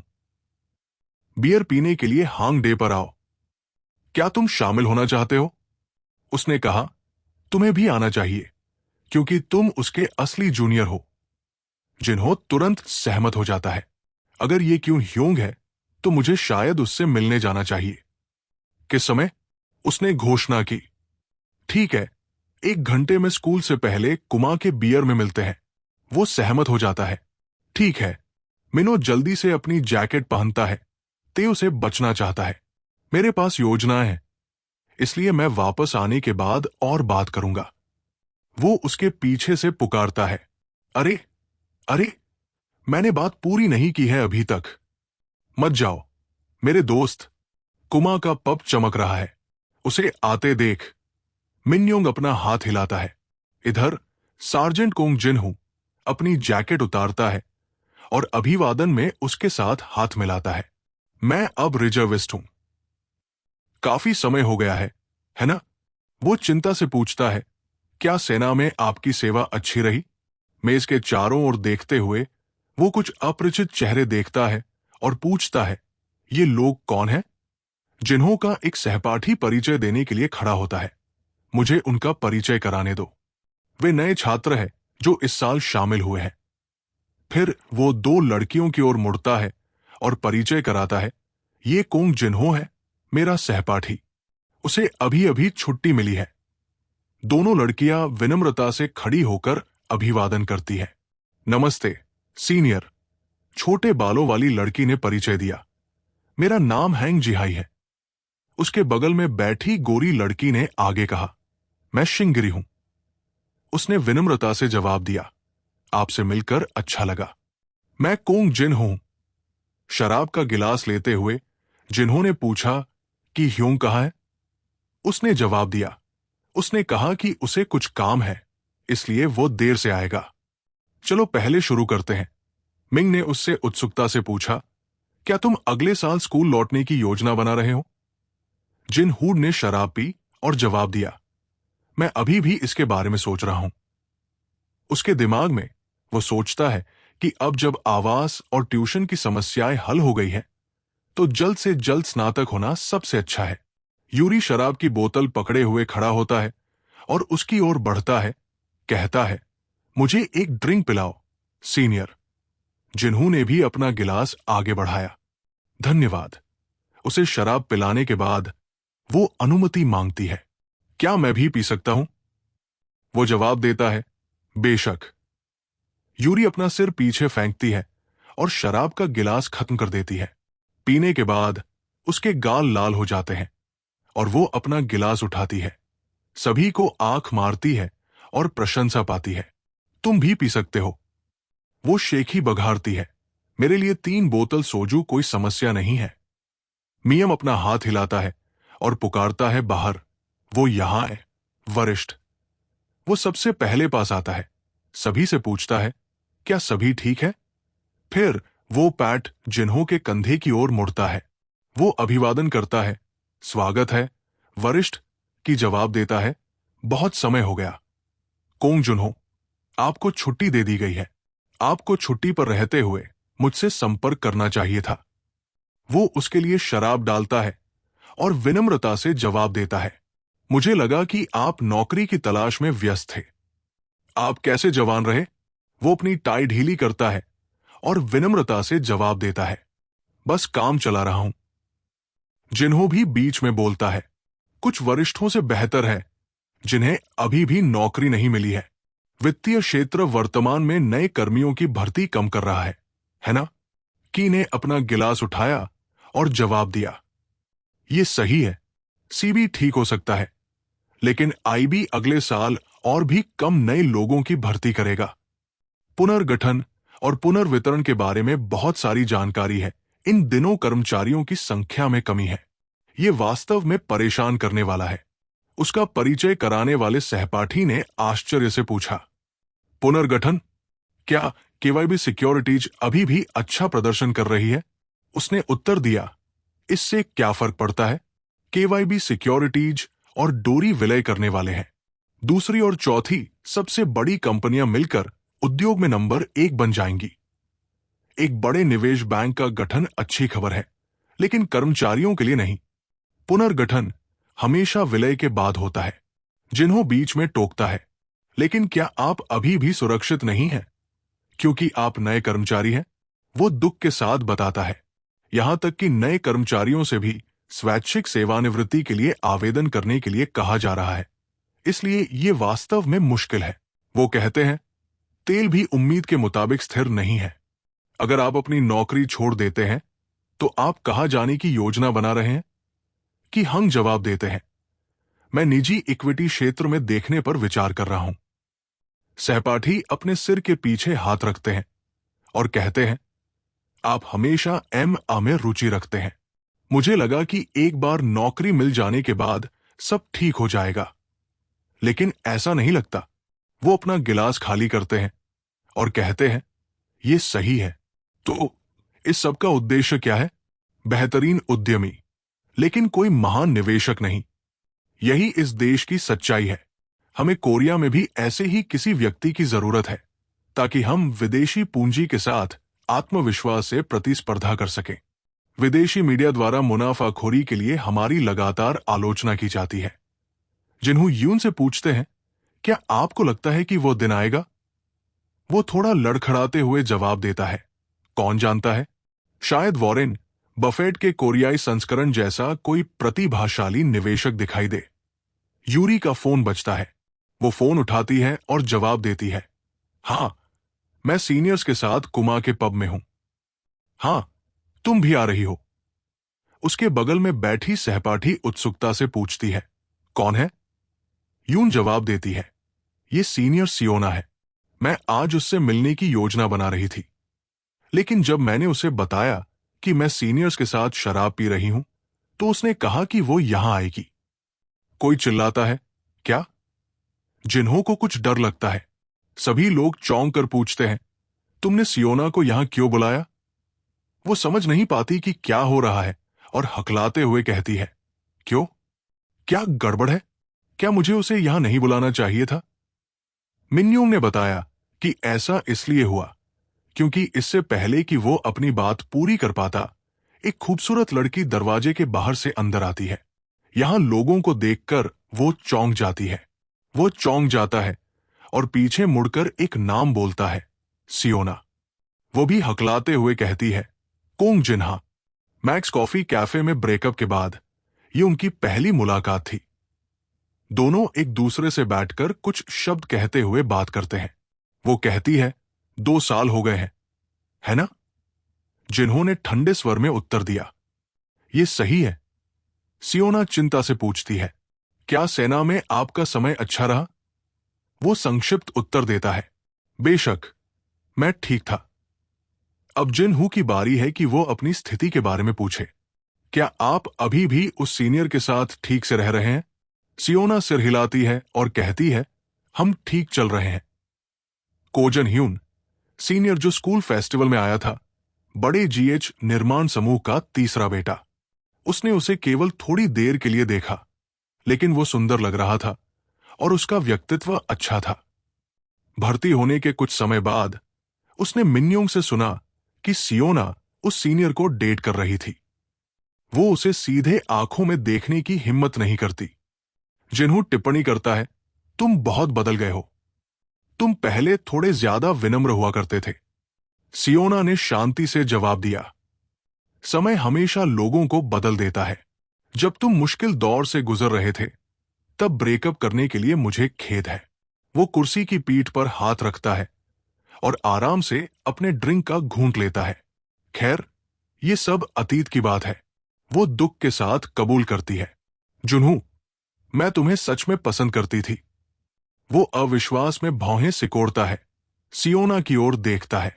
अपना कप नीचे रखते हुए वो पूछता है, तुम किस बारे में बात कर रहे हो? वो आगे कहती है, ये अजीब लग सकता है, लेकिन ये सच है। जब से हम पहली बार मिले हैं, तब से तुम बाकी लोगों से बहुत अलग हो। मुझे हमेशा तुम पर भरोसा रहा है, इसलिए मैं तुम्हें पसंद करती हूं। जिन्हों गुस्से से सवाल करता है, फिर तुमने मुझसे ब्रेकअप क्यों किया? सियोना बचाव करती है, मैंने तो बस मौका मिलने पर उसे भुनाया। वो सोचता है, कौन सा मौका? एक अमीर आदमी को डेट करने का मौका। वो इससे इनकार नहीं करती। मेरे पास इसके लिए कोई बहाना नहीं है। मैं ही थी जिसने सबसे पहले सब कुछ खत्म किया, लेकिन मैं अपना सपना पूरा करना चाहती थी। जिन्हों असहजता से फिर से पूछता है, सपना? तुम किस बारे में बात कर रहे हो? सियोना उसे जवाब नहीं देती, बस चुपचाप अपने कॉफी कप को देखती रहती है। फिर वो खड़ी हो जाती है, मैं पहले विदा लेती हूं। जिन्हों खुद को रोक नहीं पाता। वो अचानक खड़ा हो जाता है, टेबल पर हाथ रखकर झुकता है और पूछता है, तुम किस सपने की बात कर रहे हो? सियोना चुप रहती है, जाने से पहले उसे एक गहरी नजर से देखती है। जिन्हू एक सुविधा स्टोर में जाता है और एक बोतल सोजू और कुछ स्नैक्स ऑर्डर करता है। वो थके हुए से पीछे झुक जाता है और सफलता के बारे में सोचता है। जिन्हों का आकार 2 साल पहले अपने पिता का अंतिम संस्कार करने से पहले ही उसने अपना घर खो दिया। रिश्तेदारों ने मुंह मोड़ लिया और बीच में ही सियोना के ब्रेकअप का नोटिस आ गया। उसे लगा कि सब कुछ ढह रहा है। शोक करने का समय न होने पर वो सेना में शामिल हो गया। मां अकेली रह गई और उसके पास जीविका चलाने के लिए मुश्किल काम करने के अलावा कोई विकल्प नहीं था। फिर टेऊ की बदौलत उसने 1.2424 बिलियन एक कमाए और सफल निवेशों से 60 मिलियन एक और भी कमाए। 1.3 बिलियन एक उसके हाथ में था। सोजू का गिलास पीते हुए जिन्हों खुद से कहता है, सफलता? वो वास्तव में सफलता क्या कहती है? शायद 1.3 बिलियन एक इसे सफलता कहने के लिए पर्याप्त नहीं है। उसके सामने ये फिर से प्रकट होता है। ये अभी भी चमक रहा है। उसके सामने कुर्सी की पीठ पर खड़ा है। जिन जो नशे में है, वो शराब का गिलास आगे बढ़ाता है, उसे आमंत्रित करता है। क्या तुम भी पीने वाले हो? इस बार तुम मुझे क्या दिखाने वाले हो? या इस जोर से चिल्लाता है, अंतरिक्ष को हिलाता है। ये अपने पंखों को फैलाता है, एक लौ की तरह चमकीली रोशनी उत्सर्जित करता है। जैसे ही ये हवा में उड़ता है, वो उसका पीछा करते हुए ऊपर देखता है। जिन्हों बुदबुदाता है, ये सही है। वो शराब का गिलास ऊपर उठाता है और कहता है, तो ये मेरा भविष्य है। आधी रात को जिन्हों तेयुस के अपार्टमेंट में लौटता है और उसे जगाता है। अरे ओ, उठो, तुम जागो, उठो। तुम नींद में उसे दूर ले जाता है। मैं अच्छी तरह सो रहा था, तुम मुझे क्यों जगा रहे हो? अगर तुम नशे में हो तो घर जाओ। जिन्होंने जबरदस्ती उसका हाथ पकड़ लिया, जिससे वो चौंक गया और चिल्लाने लगा। तुम क्या कर रहे हो? वो दृढ़ता से कहता है, अब मैंने तुम्हें पकड़ लिया है, हम इस पर साथ मिलकर काम करेंगे। तुम समझ नहीं पा रहे हो कि क्या हो रहा है। किस पर काम करो, दोस्त? जिन्होंने दो शब्द संक्षेप में कहे, सफलता। अगली सुबह वो तब उठता है जब पहले से ही उजाला हो चुका होता है। जिन्हू अपनी कनपटियां रगड़ता है और कराहता है, मेरा सिर दर्द कर रहा है, मैं यहां क्यों सो रहा हूं? तुम उसके बगल में बैठे हो, गेम खेलते हुए हैमबर्गर खा रहे हो। वो पलट कर भी नहीं कहता, अच्छी नींद लो, मैंने तुम्हें होश में लाने के लिए बर्गर मंगवाया है। वो उलझन में जवाब देता है, हमें इस बात पर चर्चा करने की जरूरत है कि हैंगओवर सूप क्यों होते हैं। वो पूछता है, क्या कल रात कुछ हुआ था? जिन्हों बर्गर खाता है और कहने में हिचकिचाता है, अच्छा। उसकी याद में कल रात से यजी दिखाई देता है, उसके सिर के ऊपर हवा में उड़ता हुआ। जिनहूड इसे फिर से बताना नहीं चाहता और कहता है, मुझे वास्तव में उसे ऐसा कहते हुए सुनना याद नहीं है। टेक चिल्लाता है, क्या? कल रात हमारी शपथ के बारे में क्या? उस हाथ मिलाने में दृढ़ निश्चय। वो उससे चिपक कर उसे हिलाने से परेशान है। ठीक है, मुझे याद है। तो चलो खाने के बाद बात करते हैं। हर कोई अपना बर्गर खाने के लिए एक कोने में बैठता है। जिन्हों पूछता है, लेकिन क्या आपने पहले कभी निवेश किया है? टेक्यू ईमानदारी से जवाब देता है, बिल्कुल नहीं। अधिक से अधिक मैं WTI पर दाव लगाता हूं। उसे यह भी एहसास होता है कि ओह हां, आपने केवल बैंडकॉइन से पैसे निकाले हैं। उसे अचानक याद आता है और उससे पूछता है, क्या आपने उस व्यावहारिक निवेश क्लब या कुछ और में भाग नहीं लिया? वो खाते हुए जवाब देता है, हां, मैंने थोड़ा सीखा और कुछ वास्तविक निवेश किए, लेकिन सबसे अच्छी बात यह है कि मुझे केवल 1 मिलियन मिले और मैं उसका आधा हिस्सा खो रहा हूं। निवेश पर प्रतिफल 50% नकारात्मक है। अपने आश्चर्य पर विचार करें। क्या आप व्यवसाय प्रशासन का अध्ययन नहीं कर रहे हैं? क्या आपने कुछ नहीं सीखा? जिन्हों बताते हैं, मैं केवल 1 वर्ष के लिए वहां था। कुछ सतही सिद्धांतों के अलावा मैंने क्लब के माध्यम से केवल कुछ तुच्छ चीजें सीखी। अब आपके खाते में कितना पैसा है, उसे जांचने के लिए अपना फोन खोलने की जरूरत नहीं है और वो 1.25 मिलियन डॉलर की संख्या बताता है। वो इसे बदल देता है, लगभग 13.8 बिलियन 1, है ना? अपने उत्तरों पर विचार करें, अपने पैसे को छोड़कर। ये ठीक 13 बिलियन है। जिन्हों को लगता है कि ये एक ऐसी राशि है जिसे आम लोग अपने जीवन काल में कभी नहीं देख पाएंगे। इतने सारे पैसे से हम क्या कर सकते हैं? निवेश में पूंजी का पैमाना बहुत महत्वपूर्ण है।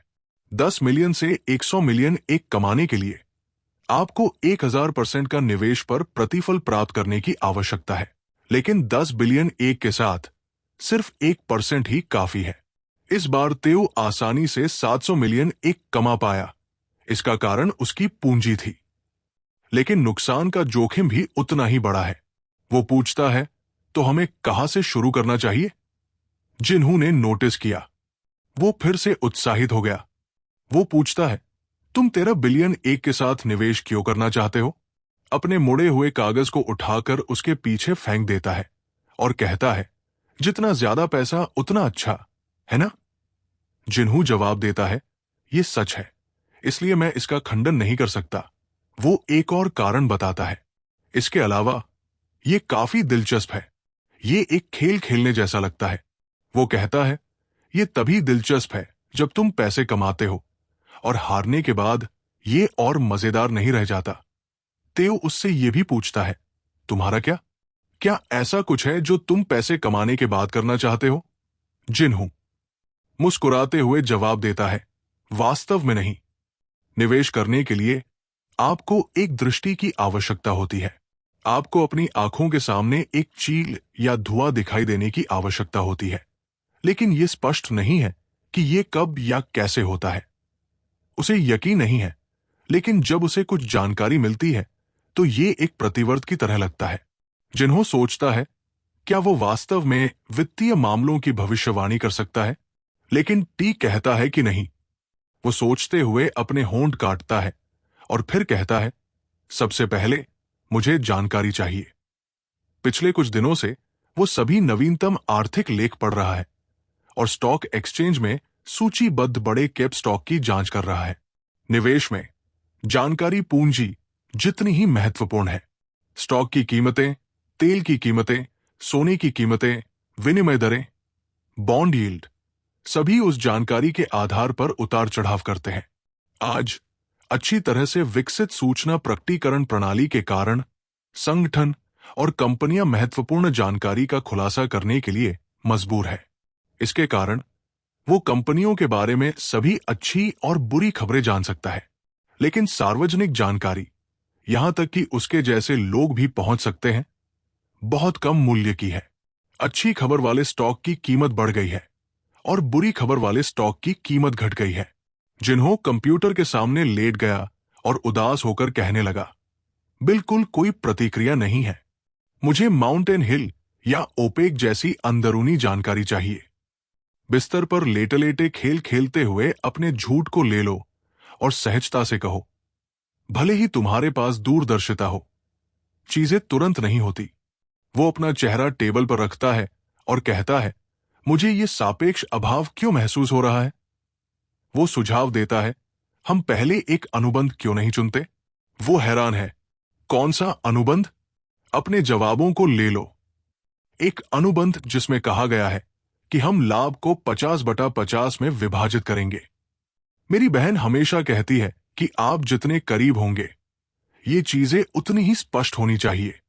जिन्हों अनुबंध पर अपने नाम के हस्ताक्षर करता है। बेशक, अगर मुझे लगता कि तुम कोई ऐसा व्यक्ति हो जो वादे नहीं निभाता, तो मैं तुम्हें पहले स्थान पर 500 मिलियन नहीं देता। हस्ताक्षर करने के बाद वो खड़ा होता है और कहता है, संतुष्ट? मैं एक कप कॉफी लेने जाता हूं। चाय कहती है, मेरे पास यहां कॉफी नहीं है। उसकी जेब में रखा फोन वाइब्रेट होता है। जिन्हा कॉल करने वाले का नाम नहीं देखता और अजीब नंबर या स्पैम कॉल बुदबुदाता है।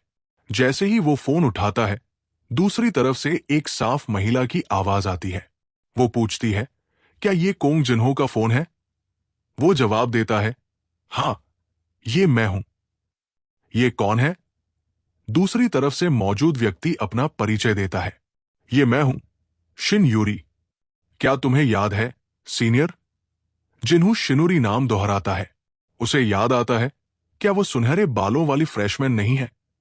उसे ज्यादा इंतजार न कराते हुए जिन्हों जवाब देता है, हां, मुझे याद है, लेकिन क्या गड़बड़ है?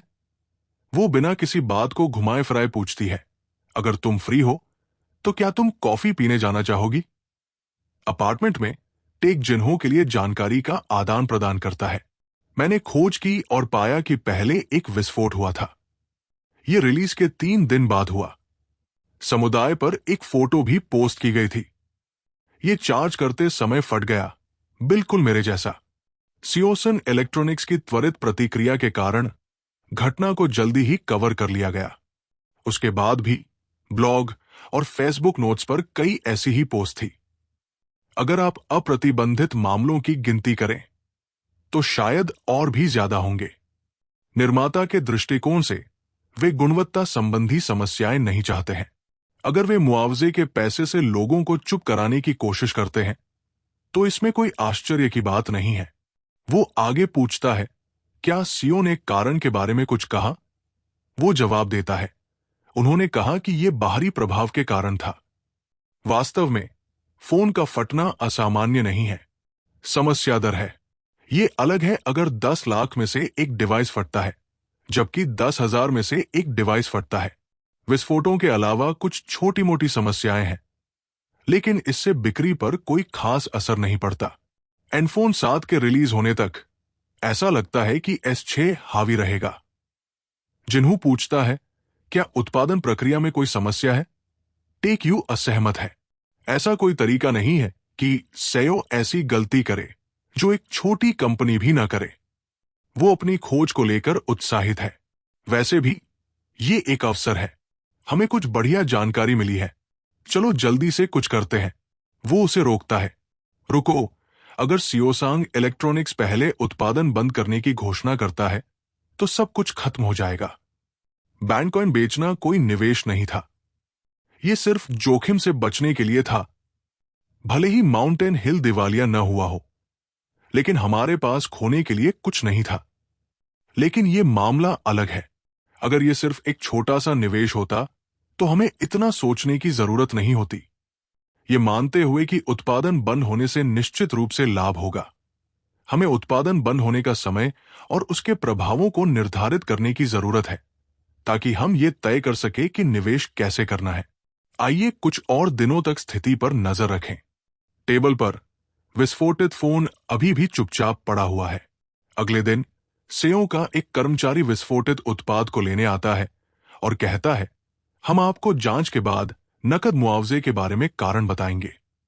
मुआवजा पाने के लिए एक महत्वपूर्ण शर्त यह है कि जांच के नतीजे जारी होने तक विस्फोट के बारे में कोई भी जानकारी ऑनलाइन पोस्ट न करें। कर्मचारी को जाते हुए देखकर जिन्हों कहते हैं, ऐसा लगता है कि ऐसी कई घटनाएं हो चुकी हैं। जो व्यक्ति आया था वो कोई उपठेकेदार नहीं था बल्कि कंपनी का कर्मचारी था और वे S6 की हालत देखकर आश्चर्यचकित भी नहीं हुए। आप भी टिप्पणी करें। मैंने जो देखा है उसके आधार पर उन्हें निश्चित रूप से इसके बारे में पूरी जानकारी दी गई है। ऑनलाइन पोस्ट की गई घटनाओं से कहीं ज्यादा विस्फोट हुए होंगे। उन्हें लगता है कि अगर ये सिर्फ एक साधारण खराबी होती तो वे इसका उत्पादन बंद नहीं करते, लेकिन विस्फोट एक अलग मामला है। कर्मचारी कार के पास जाता है और रिपोर्ट करने के लिए कॉल करता है, मैंने सब कुछ इकट्ठा कर लिया है और वापस आ रहा हूं। जिन्हों की समझ में फोन सुरक्षा के मामले में विशेष रूप से संवेदनशील होते हैं क्योंकि लोग उन्हें हमेशा अपने साथ रखते हैं। अगर तेव विस्फोट के समय अपना फोन इस्तेमाल कर रहा होता तो वो गंभीर रूप से जल सकता था। जिन्हों का अनुमान है कि अगर विस्फोट इसी दर से होते रहे तो इसका उत्पादन बंद करने के लिए यही पर्याप्त कारण है। इमारत के नीचे खड़ी सेयो की कार को देखते हुए वो कहते हैं कि आपको बता दें, सेयोसोंग इलेक्ट्रॉनिक्स का वार्षिक परिचालन लाभ 30 ट्रिलियन से ज्यादा है, जो semiconductor display consumer electronics IM और इसी तरह के क्षेत्रों से लगातार उत्पन्न होता है। इन परिचालन लाभों में से 40% IM डिवीजन से आता है, सूचना प्रौद्योगिकी, मोबाइल संचार, स्मार्टफोन सहित। तो अगर S6 बंद हो जाता है तो क्या वे अपने परिचालन लाभ का 40% खो देंगे? वो जवाब देता है, ये इतना नहीं हो सकता क्योंकि उनके पास पिछले मॉडलों में मध्य श्रेणी से लेकर निम्न तक उत्पाद लाइनें हैं। लेकिन ये निश्चित रूप से कौन को नुकसान पहुंचाएगा। उन्हें पूर्ण धन वापसी के बारे में सोचने की जरूरत है। यदि प्रत्येक डिवाइस की कीमत 1 मिलियन एक है तो साधारण धन वापसी की राशि 6 ट्रिलियन एक होगी। अपेक्षित लाभ और ब्रांड मूल्य में गिरावट को ध्यान में रखते हुए घाटा धीरे धीरे बढ़ेगा। जिन्हों बताते हैं, समस्या यह है कि निवेश कैसे करें। अगर हम अच्छी खबर की भविष्यवाणी करते हैं तो हम बस स्टॉक खरीद सकते हैं, लेकिन अगर हम बुरी खबर की भविष्यवाणी करते हैं तो विकल्प सीमित है। वो आश्चर्य करता है, क्या यह शॉर्ट सेल करने की स्थिति नहीं है? वह दीवार के सहारे झुक जाता है और जवाब देता है, ये सही है। चूंकि ओटीके कंपनी एक विदेशी इकाई है, इसलिए काले बालों वाला विदेशी निवेशक बनना आसान होगा। जिन्हों उसके लिए विश्लेषण करता है, आदर्श शॉर्ट सेलिंग प्रक्रिया को समझाता है। शॉर्ट सेलिंग मुश्किल नहीं है। सामान्य स्टॉक निवेश खरीदना और फिर बेचना है। आदर्श परिदृश्य यह है कि शॉर्ट सेलिंग में शेयर उधार लेना, उन्हें बेचना और उन्हें चुकाने और लाभ कमाने के लिए सस्ती कीमत पर वापस खरीदना शामिल है। समस्या लाभ मार्जिन है। दूर के क्षितिज की ओर देखते हुए वो सोचता है कि भले ही आप 100 मिलियन एक मूल्य के स्टॉक को शॉर्ट सेल करें और इसे 10 मिलियन एक में वापस खरीदे, अधिकतम लाभ मार्जिन 99% है। लेकिन कोई भी स्टॉक इतना नहीं गिरेगा। भले ही S6 बंद हो जाए, अधिकतम गिरावट केवल 20 से 30% के आसपास होगी। जिन्हों हिचकिचाता है, इसलिए हम 3 से 4 बिलियन कमाने के लिए 13 बिलियन का निवेश कर रहे हैं। भले ही मुनाफा काफी ज्यादा है, लेकिन बस थोड़ा और चाहिए। मुझे बस थोड़ा और चाहिए। क्या इससे ज्यादा मुनाफा कमाने का कोई तरीका नहीं है? उसे उम्मीद है कि चील दिखाई देगी। आपके सुझाव ले। क्या हमें वायदा और विकल्प आजमाना चाहिए? जिन्होंने उदास होकर जवाब दिया, मुझे डेरिवेटिव के बारे में ज्यादा जानकारी नहीं है। शायद जूनियर या सीनियर साल तक निवेश क्लब में हमारे पास जो थोड़ी सी रकम थी, उससे हम बाजार तक पहुंच भी नहीं पा रहे थे। उसे लगता है कि अभी हमारे पास गंभीरता से प्रयोग करने के लिए 12.5 मिलियन डॉलर है। लेकिन हमें डेरिवेटिव के बारे में जानकारी रखने वाले किसी व्यक्ति की जरूरत है, न कि उस महिला की। उसे समझ में नहीं आता और वो पूछता है कि क्यों। जिन ने समझाया कि अगर वो हमसे पूछे कि हम भविष्य और विकल्पों को छूने के लिए किस पर भरोसा कर रहे हैं, तो हम संतोषजनक उत्तर नहीं दे पाएंगे। भोलेपन से जवाब देते हैं कि बस उसे बताएं कि आप भविष्य को देखने की अपनी क्षमता पर विश्वास करते हैं। वो उस पर गुस्सा हो जाता है और डांटता है कि क्या आपके पास कई जीवन हैं? आप हमेशा हयान जून नुना को ऐसी परिस्थितियों में कम क्यों आंकते हैं? मुझे पता है कि कोई आपको ले जाता है, ये जानने के लिए उत्सुक है कि वो कौन है, जो सिल तुआरी इन्वेस्टमेंट क्लब के पूर्व अध्यक्ष पार का संजाब का नाम लेता है। कुछ लोगों ने उन्हें पागल कहा और कुछ लोगों ने उन्हें प्रतिभाशाली कहा। जिन्हू की समझ में दुनिया में 2 तरह के प्रतिभाशाली लोग हैं, वे जो कई क्षेत्रों में उत्कृष्ट है और वे जो केवल एक क्षेत्र में उत्कृष्ट है। वरिष्ठ संजाबवाद वाले समूह से संबंधित है। वो ऑस्ट्रेलिया में रहता था जब वो छोटा था, इसलिए अंग्रेजी कोई समस्या नहीं थी, लेकिन उसके समग्र ग्रेड औसत से नीचे थे। इस तरह के छात्र के कोरिया विश्वविद्यालय में विशेष रूप से प्रतिभाशाली छात्र के रूप में प्रवेश पाने का कारण यह था कि वो गणित में प्रतिभाशाली था। वो प्रथम वर्ष से ही सीनियर कक्षाओं में जाता था। वो प्रोफेसर द्वारा दी गई समस्या से ग्रस्त था। उसने खाना पीना बंद कर दिया और 3 दिन और 3 रातों के बाद उसे हल कर लिया। फिर संयोग से वो सिल तुआरी में शामिल हो गया। उसे शेयर बाजार में दिलचस्पी हो गई और वो उसमें डूब गया। नकली निवेश का आनंद लेते हुए उसका ध्यान कोस्टा में सूचीबद्ध एक छोटी सी कंपनी क्यूएम के टेक की ओर गया।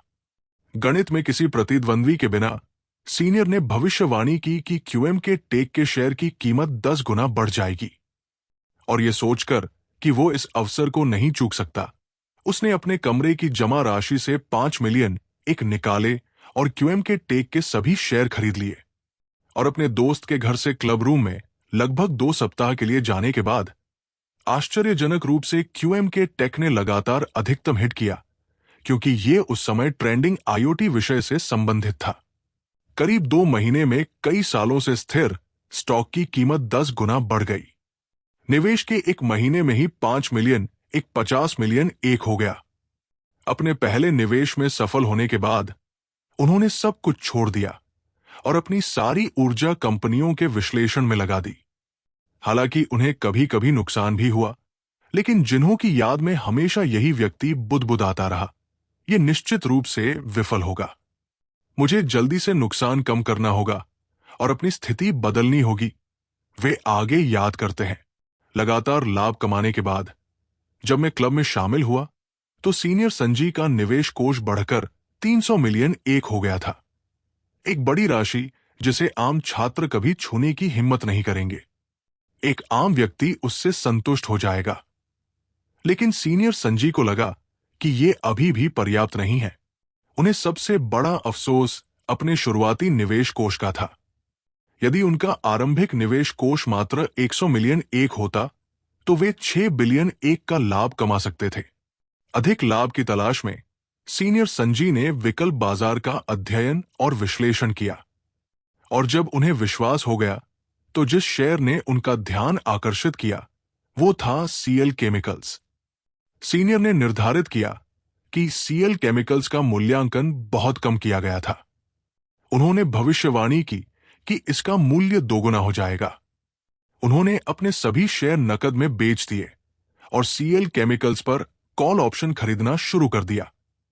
फिर एक बेतुकी आपदा घटी। एक कर्मचारी ईमेल धोखाधड़ी का शिकार हो गया और उसने पैसे गलत खाते में ट्रांसफर कर दिए। इस कारण उस समय सीएल केमिकल्स के तिमाही परिचालन लाभ का 20% या $27 मिलियन नष्ट हो गया। इस अप्रत्याशित बुरी खबर के कारण शेयर की कीमत में भारी गिरावट आई और उनके द्वारा खरीदे गए कॉल ऑप्शन का मूल्य तुरंत तेजी से गिर गया।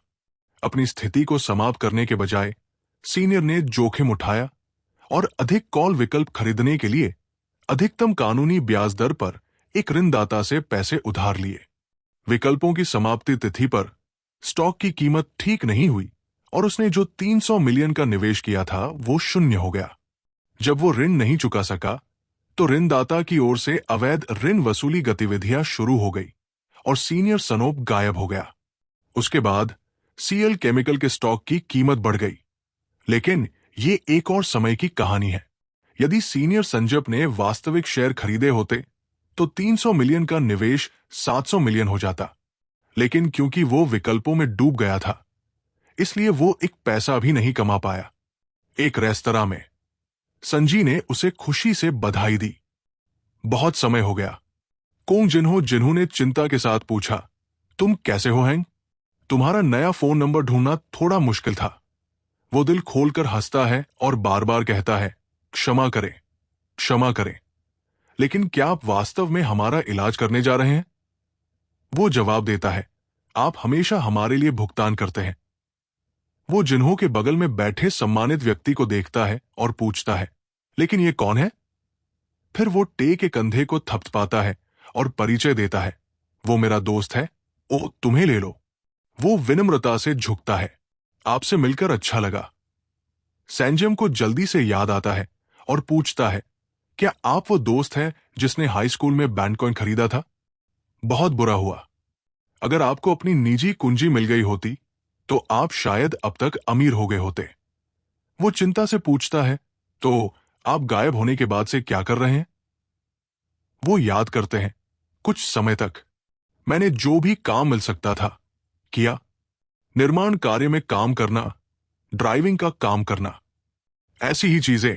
अब मैं एक तंग स्कूल में हूं। विश्वविद्यालय में प्रवेश लेने वाले छात्रों को गणित पढ़ाता हूं। वास्तव में पसीना बहाकर पैसे कमाने से उसे एहसास हुआ कि सिर्फ 101 का भी महत्व है।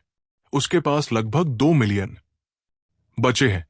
उसे अपने कर्ज चुकाने के लिए बस कुछ और महीने कड़ी मेहनत करने की जरूरत है। जिन्हों प्रशंसा के साथ सैंजियोप को देखता है, वो एक पल में अरबों कमाने से कर्ज में डूब गया। आमतौर पर आप उम्मीद करते हैं कि कोई व्यक्ति हार मान लेगा और निराशा में डूब जाएगा। ठीक है, उसने ऐसा तब से महसूस किया है जब वो पहली बार उससे मिला था। वो वास्तव में एक साधारण व्यक्ति नहीं है। सैंजी ने आखिरकार उसका उद्देश्य पूछा, तो तुम मुझसे क्यों मिलना चाहते थे? जिन्होंने ईमानदारी से जवाब दिया, मैं वायदा और विकल्प के बारे में और अधिक जानना चाहता हूं। वो अधिक जानकारी के लिए पूछता है, क्या आपने वायदा और विकल्प खाता खोलने की प्रक्रियाएं पूरी कर ली है? वो आत्मविश्वास से जवाब देता है, कोई समस्या नहीं है। जिन्हों सोचता है, मैं ओटी के कंपनी के साथ काम कर रहा हूं। संजीव पूछता है, वायदा और विकल्प दोनों व्युत्पन्न उपकरण हैं। क्या आप अंतर जानते हैं? इस बार वो बहुत विनम्रता से जवाब देता है, मैं थोड़ा समझता हूं। वायदा अनुबंध है, जहां दोनों पक्ष भविष्य में एक निर्दिष्ट तिथि पर किसी वस्तु की एक निश्चित मात्रा का व्यापार करने के लिए सहमत होते हैं। मुख्य बिंदु मूल्य में उतार चढ़ाव के बिना एक निश्चित राशि सुनिश्चित करना है, ताकि मूल्य में कमी ना आए। ये एक विशिष्ट मूल्य पर व्यापार करने की प्रतिबद्धता है। अनुबंध तिथि पर मूल्य के आधार पर आपको लाभ या हानि होती है। लाभ या हानि की परवाह किए बिना दोनों पक्ष लेन देन को पूरा करने के लिए बाध्य हैं। वो आगे बताते हैं, दूसरी ओर विकल्पों के मामले में आप व्यापार करने का अधिकार बेच रहे हैं। जिन्हों जल्दी से अपनी नोटबुक में सहायक जानकारी लिखता है। विकल्प भी समाप्ति तिथि पर आधारित होते हैं। बेशक प्रत्येक विकल्प में एक विक्रेता और एक खरीदार दोनों होते हैं, और विकल्प का प्रयोग करने का अधिकार खरीदार का होता है। भविष्य में खरीदार और विक्रेता दोनों ही लेन देन करने के लिए बाध्य हैं। खरीदार को विक्रेता को विकल्प शुल्क का पैसा देना होगा। यदि कोई लाभ व्यापार होता है तो खरीदार के निर्णय के अनुसार विक्रेता को छोड़ना होगा। आप जो घंटों चुप रहे थे, अचानक बोल पड़े। विकल्प शुल्क मूल रूप से एक शुल्क है, तो क्या इससे विकल्प विक्रेता को नुकसान होता है? वह प्रशंसा करता है, काफी हैरान। आप भी ध्यान से सुन रहे हैं। संजीव उसे पूछते हुए देखता है और खुशी से जवाब देता है, विकल्पों के बारे में ये एक दिलचस्प बात है। पहली नजर में ऐसा लग सकता है, लेकिन बाजार में विकल्प विक्रेता के लिए उच्च सफलता दर की अनुमति है। इसमें असीमित जोखिम है, लेकिन इसीलिए वे सावधानी से सेटअप करते हैं। विकल्प खरीदार के दृष्टिकोण से अपने निष्कर्ष निकालें। संक्षेप में, कॉल ऑप्शन, अगर स्टॉक की कीमत बढ़ती है तो हमें लाभ होता है। पुट ऑप्शन, अगर स्टॉक की कीमत घटती है तो हमें लाभ होता है। सही? जिनहोक ताली बजाता है, मैं काफी हैरान हूं। आप समझे? वो जवाब देता है, बिल्कुल सही। आइए एक चरम उदाहरण लेते हैं। मान लीजिए कि सफलता की संभावना वाला एक पुट ऑप्शन है। वर्तमान समय में स्टॉक की कीमत 200 मिलियन प्रति शेयर है। खरीदार देखता है कि क्या लाभ कमाने के लिए स्टॉक को आधा गिरना चाहिए। खरीद शुल्क काफी सस्ता है, मैं मौज-मस्ती के लिए खरीद सकता हूं। इसलिए वो विक्रेता को 101 चयन शुल्क देता है, जो कि 100 मिलियन में पुट ऑप्शन खरीदने के लिए प्रतिभूति कंपनी है। एक तो अगर समाप्ति तिथि पर शेयर की कीमत कम हो जाती है तो आपको लाभ होता है। शेयर की कीमत 10 मिलियन एक प्रति शेयर है। प्रतिभूति कंपनी को लगता है कि उन्होंने इसे बिक्री के लिए जारी किया, क्योंकि उन्हें लगा कि यह सफल नहीं होगा। अगर खरीदार ने 1 बिलियन एक का यह विकल्प खरीदा होता तो उसे 9 ट्रिलियन एक की राशि वापस मिलती। शून्य की एक लंबी स्ट्रिंग के साथ संख्या को देखते हुए वो काफी हैरान है।